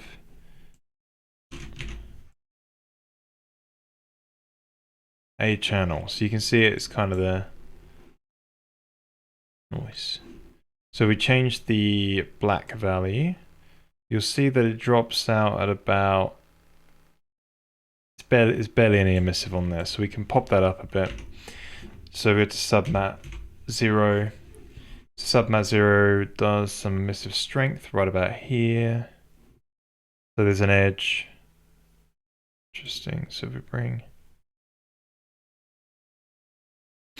Alright, so we pop that up a bit more. Let's do it to F0. There you go. What a good game that was. Ah, F0. Man. The final mission on F0 GX. There we go, that pops. Pop. Cool. Very nice. Right, back to calculate surface material. I want to turn off that debug normal thing. We'll keep it around though. It's great, it's amazing. There we go. Nice.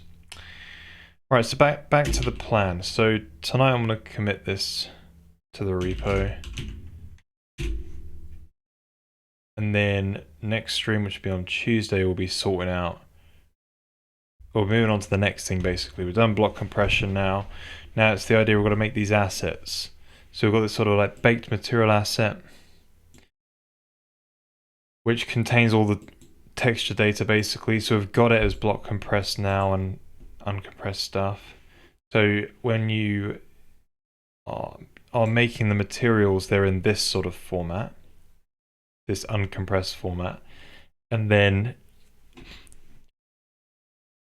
at the end, it will block compress them, read them back, and put them into this .mat file. And I guess there'll be a way to have an uncompressed one as well, because we want to have this support. So maybe what we do is we should probably actually just have a material and it's just got all of the quality levels in there, maybe. Because otherwise you're going to be duplicating the data on disk for metal, for height and normal maybe. I don't know if I'll need the height, to be honest, because I don't know if I'll do POM, parallax occlusion mapping. We'll see. It adds more expense, but we could do it. So the question is, right, is do we have... Yeah, you probably want, you want an uncompressed texture and a compressed one. So I guess that's like the quality level, right, in a sense. It goes in with the quality level. So we'll probably have a way to tag, yeah, we'll see. So in the editor you have this sort of proto material. So we've already got one of these proto materials made. So this is just a shader basically, which allows you to declare a bunch of textures that you want to render to, and then a bunch of shader passes you want to run. And then a list of properties as well. Now we've made a very complicated one where it's not really going to work too well with the editor that will auto generate from this list of properties. But we can manually write in an editor for it as well. Yeah, and I think we probably want to, in this proto material, no, that's not it. Right, then we have a material which basically references the proto material it's an instance of, and it just changes the properties. Right, now I was thinking of storing a list of property history, such that we don't have to drop into... There's two reasons, right? Without... You can see the changes that have happened to the material in the engine without having to drop into Git, then go back. Right, it's all there live. You can also... yeah, it's just quite powerful just having that information around. You can even do like time lapses and stuff as well. You can also see who's changed it without, again, dropping into Git. So it's like an interpretation of the history live in the editor. So yeah, we want to be building these asset files. What did I do already? So I've done these renderer changes. It's all done now. Took that off. GPU code, calculating MIP level, we've done that. LODs, we're passing them back. It's pretty good. Scale offset for each material property, we didn't do that in the end.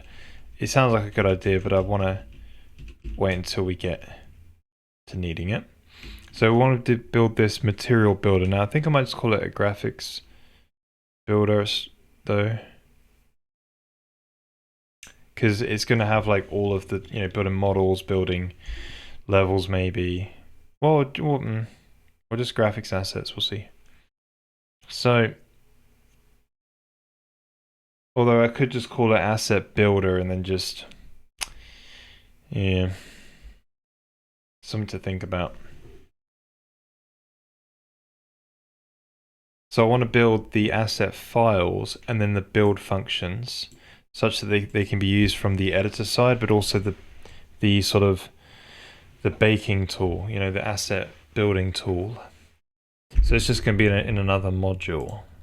That's the basic idea. So I reckon. So I have an asset one already, but this is just like the sort of code to load an asset from disk, that sort of thing, and yeah, read the data from it basically. So I've already made this, which I don't know if I should have made that or not. Let's delete it. So I think maybe we could make, so there's going to be a bunch of different assets anyway. Yeah, you know, I wonder if we should have an asset builder module tool. Just stick it in the modules where they belong and just make the asset builder just use all the modules it comes from. And that might just be good enough. So I think rather than having a graphic, so that graphics material builder, should it be a program that just builds materials? Or should it be a program which has a bunch of command line options to build different? Yeah, we'll make it just build the material, I think. Yeah, so I don't think we want a modules. So we want to create those asset files in graphics themselves. So it's just the sort of, you know, the material palette asset, the proto material one, the editor material, and then the final baked material that load the date. Sorry, they get loaded for the game. Then, so I said this will take a couple of streams. We'll see how that goes. You know, it's just basically declaring a bunch of data formats and then code generating that. Then I need some build functions for the materials. So we need to load and save those files so to make it easier to use basically. Or maybe not.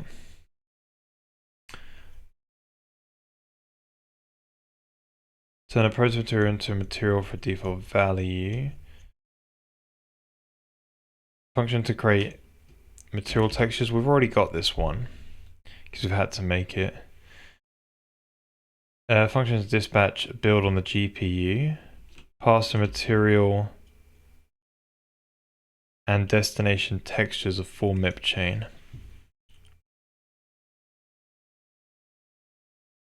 Yes, I guess this is you pass in a editor material, so file basically, and a destination material textures as a full MIP chain to output to. The editor will pass the texture cache texture in there. That doesn't work anymore.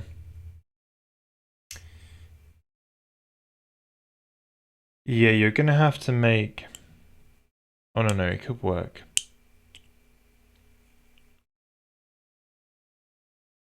You might need an array layer index, but it's difficult to know.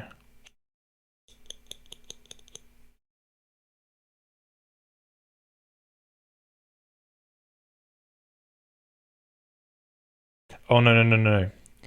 The editor will have to make a temporary material textures, then copy it because the formats will be different. The formats in the material cache are not BC1 raw, where we have the raw view, so you can do the block compression into the actual material. They just use BC1 sRGB and not the raw version, right? like we do in this material textures thing. So it's BC1. Did I do UNorm?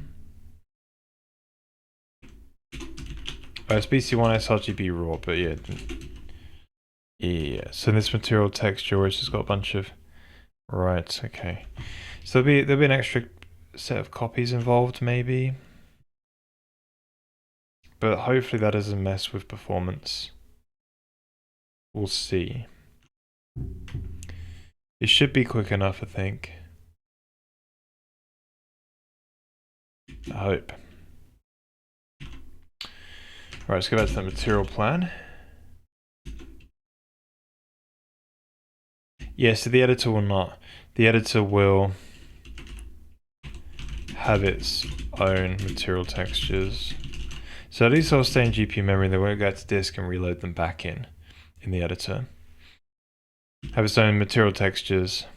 So yeah, when we scrub and change a property, it's going to be live, which would be pretty powerful. It'll be as quick as the shader runs. So that should be within, you know, currently it's 40 milliseconds for some of them. So I'm hoping that doesn't get, you know, that much worse. But maybe we could generate the low resolution ones and then generate the higher resolution ones. And then that just kind of helps with getting quick feedback. Editor will have its own material textures, then copy to the texture cache or the material cache. Yeah, it would be great if we just copied it directly to it, but then I need the... You know what we could say? We could pass in the material texture, but then it needs a slot. And then we will need to optionally have it be raw or not. I wonder how slow a texture copy is. The 4K one. Let's run it every frame. So that is in pass 0. Let's run this every frame. We do some texture copies already in here. I've got a couple. There's some 4Ks.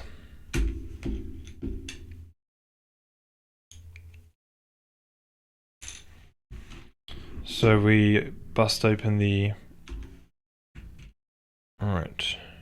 Profiler. Alright, we're looking in here.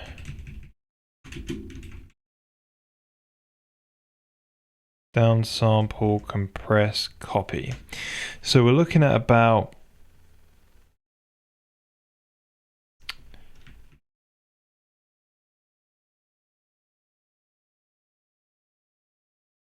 Right, so we're looking at about a millisecond.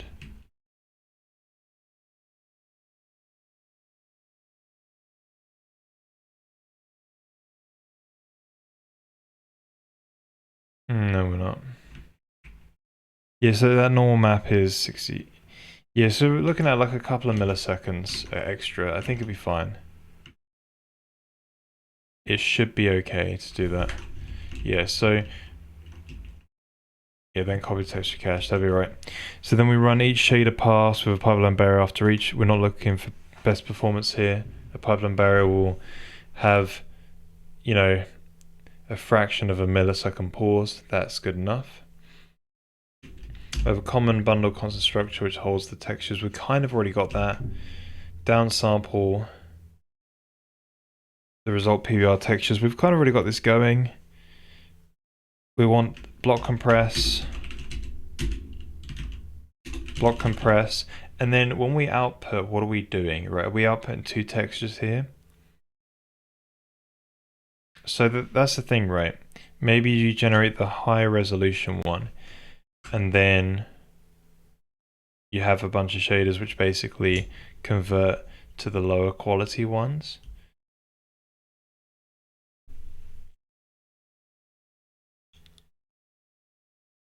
Yeah. Yeah, you need to output both, so that way we can have the toggle between compression and sorry, making compression off and on, right? Yeah, so block compress, generate thumbnail, a little custom ray tracer for a sphere. Why do we need it? Yeah, you'd need an environment map because you might have metals and stuff, isn't it? Yeah, so we need an environment map and everything, but we don't. Yeah. So if I do a custom little ray tracer, then it's not using the one that we use for the making the main scene.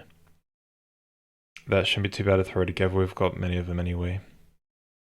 Yeah, so we want a little custom thumbnail to show off the material, save that out into the material as well. So yeah, we want to.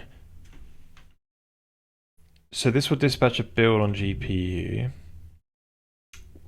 and you get back a destination materials texture format chain. Interesting. So right, but in the editor, you only really care about one of them, right? The block compressed one or the other one. Yeah. So I think you want to have the destination material textures, full MIP chain,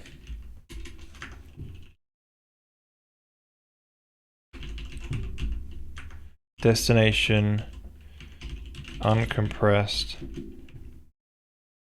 and compressed. Yeah, something like that. So you have two different pointers, which will allow you to, let's make it a little bit more explicit. So uncompressed, compressed, and then we block compress if it is passed in. Now the reason why I say that is because in the material editor,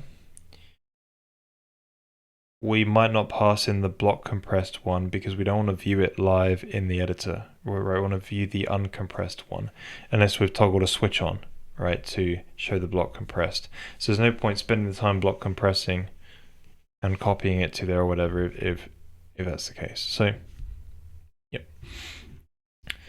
And right, the thumbnail, do you need the thumbnail?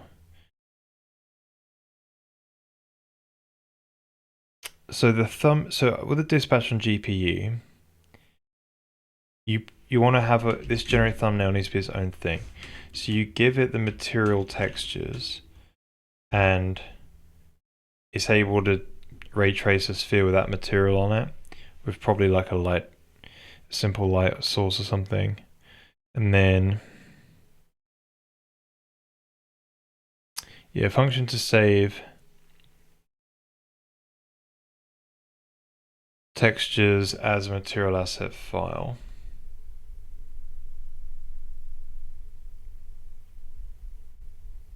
So from the editor, if you're like, hey, I really like this one, then you press save. It saves out to the material file.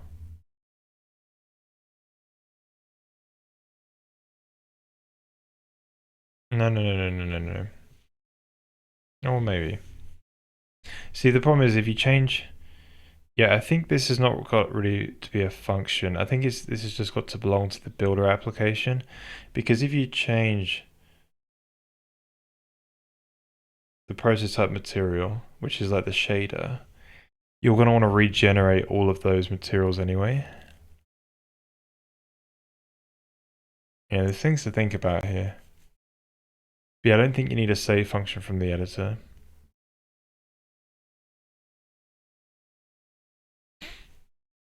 Yeah, for the editor to use, I think that's got to.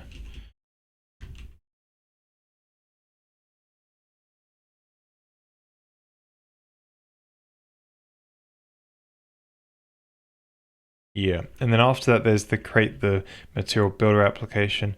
We'll probably call it a graphics builder. Oh no, material builder.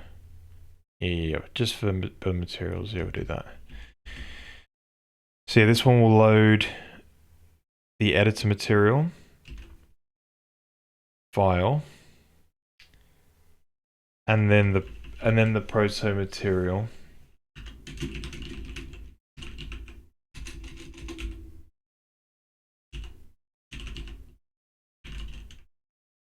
I think it's called that. Proto mat. Yeah, good. Right, and then it sort of just gets it all ready. Gets all the inputs and all the shaders ready, creates the material textures file, dispatch build on GPU using the function we made up here, generate the thumbnail, read it back, make the material assets. Right, it's got to do it for every quality level.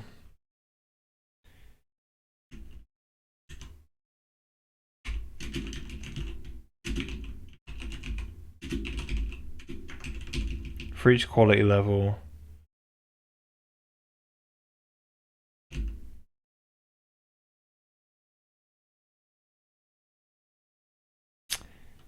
well,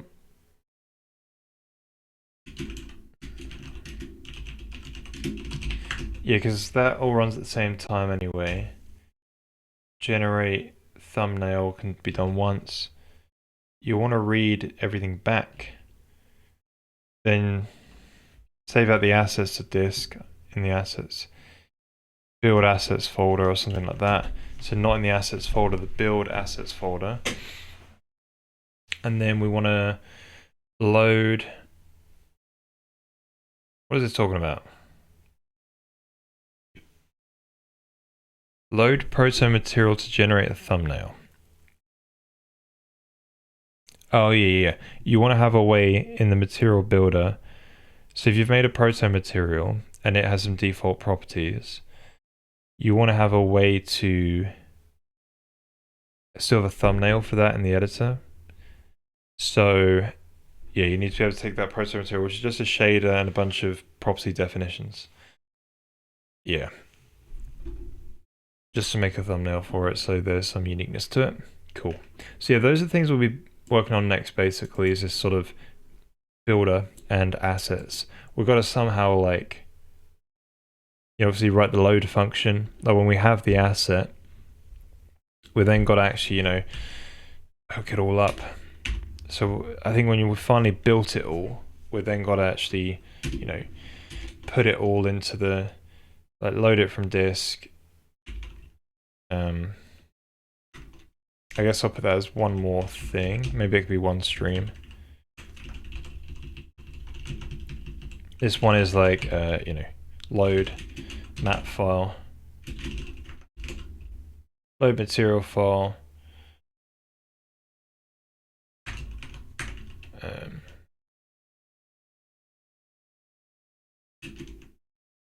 in game, something like that, you know, and actually use it.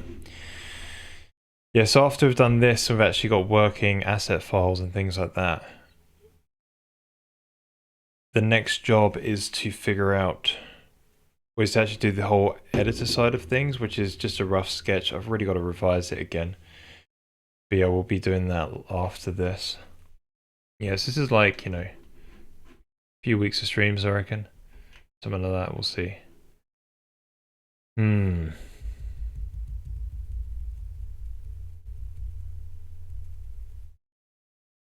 Yeah, so there was one more thing. What was it?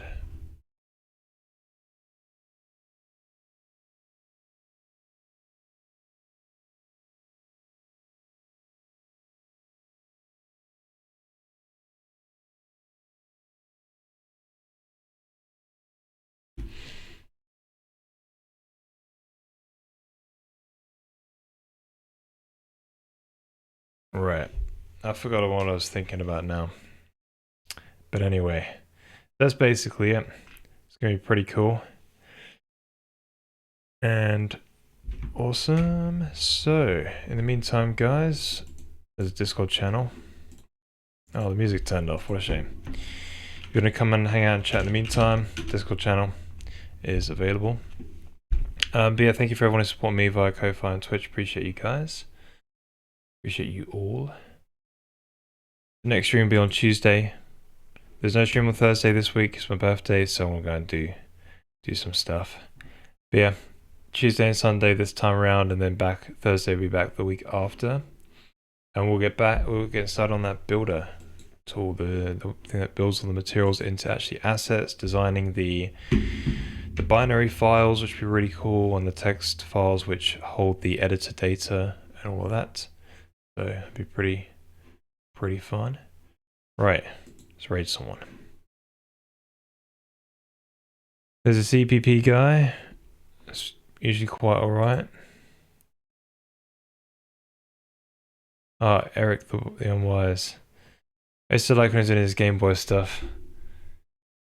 Quite fun. But he's not doing Game Boy stuff at the moment. I should hop in a stream and say more Game Boy. That'd be great. But anyways, have a good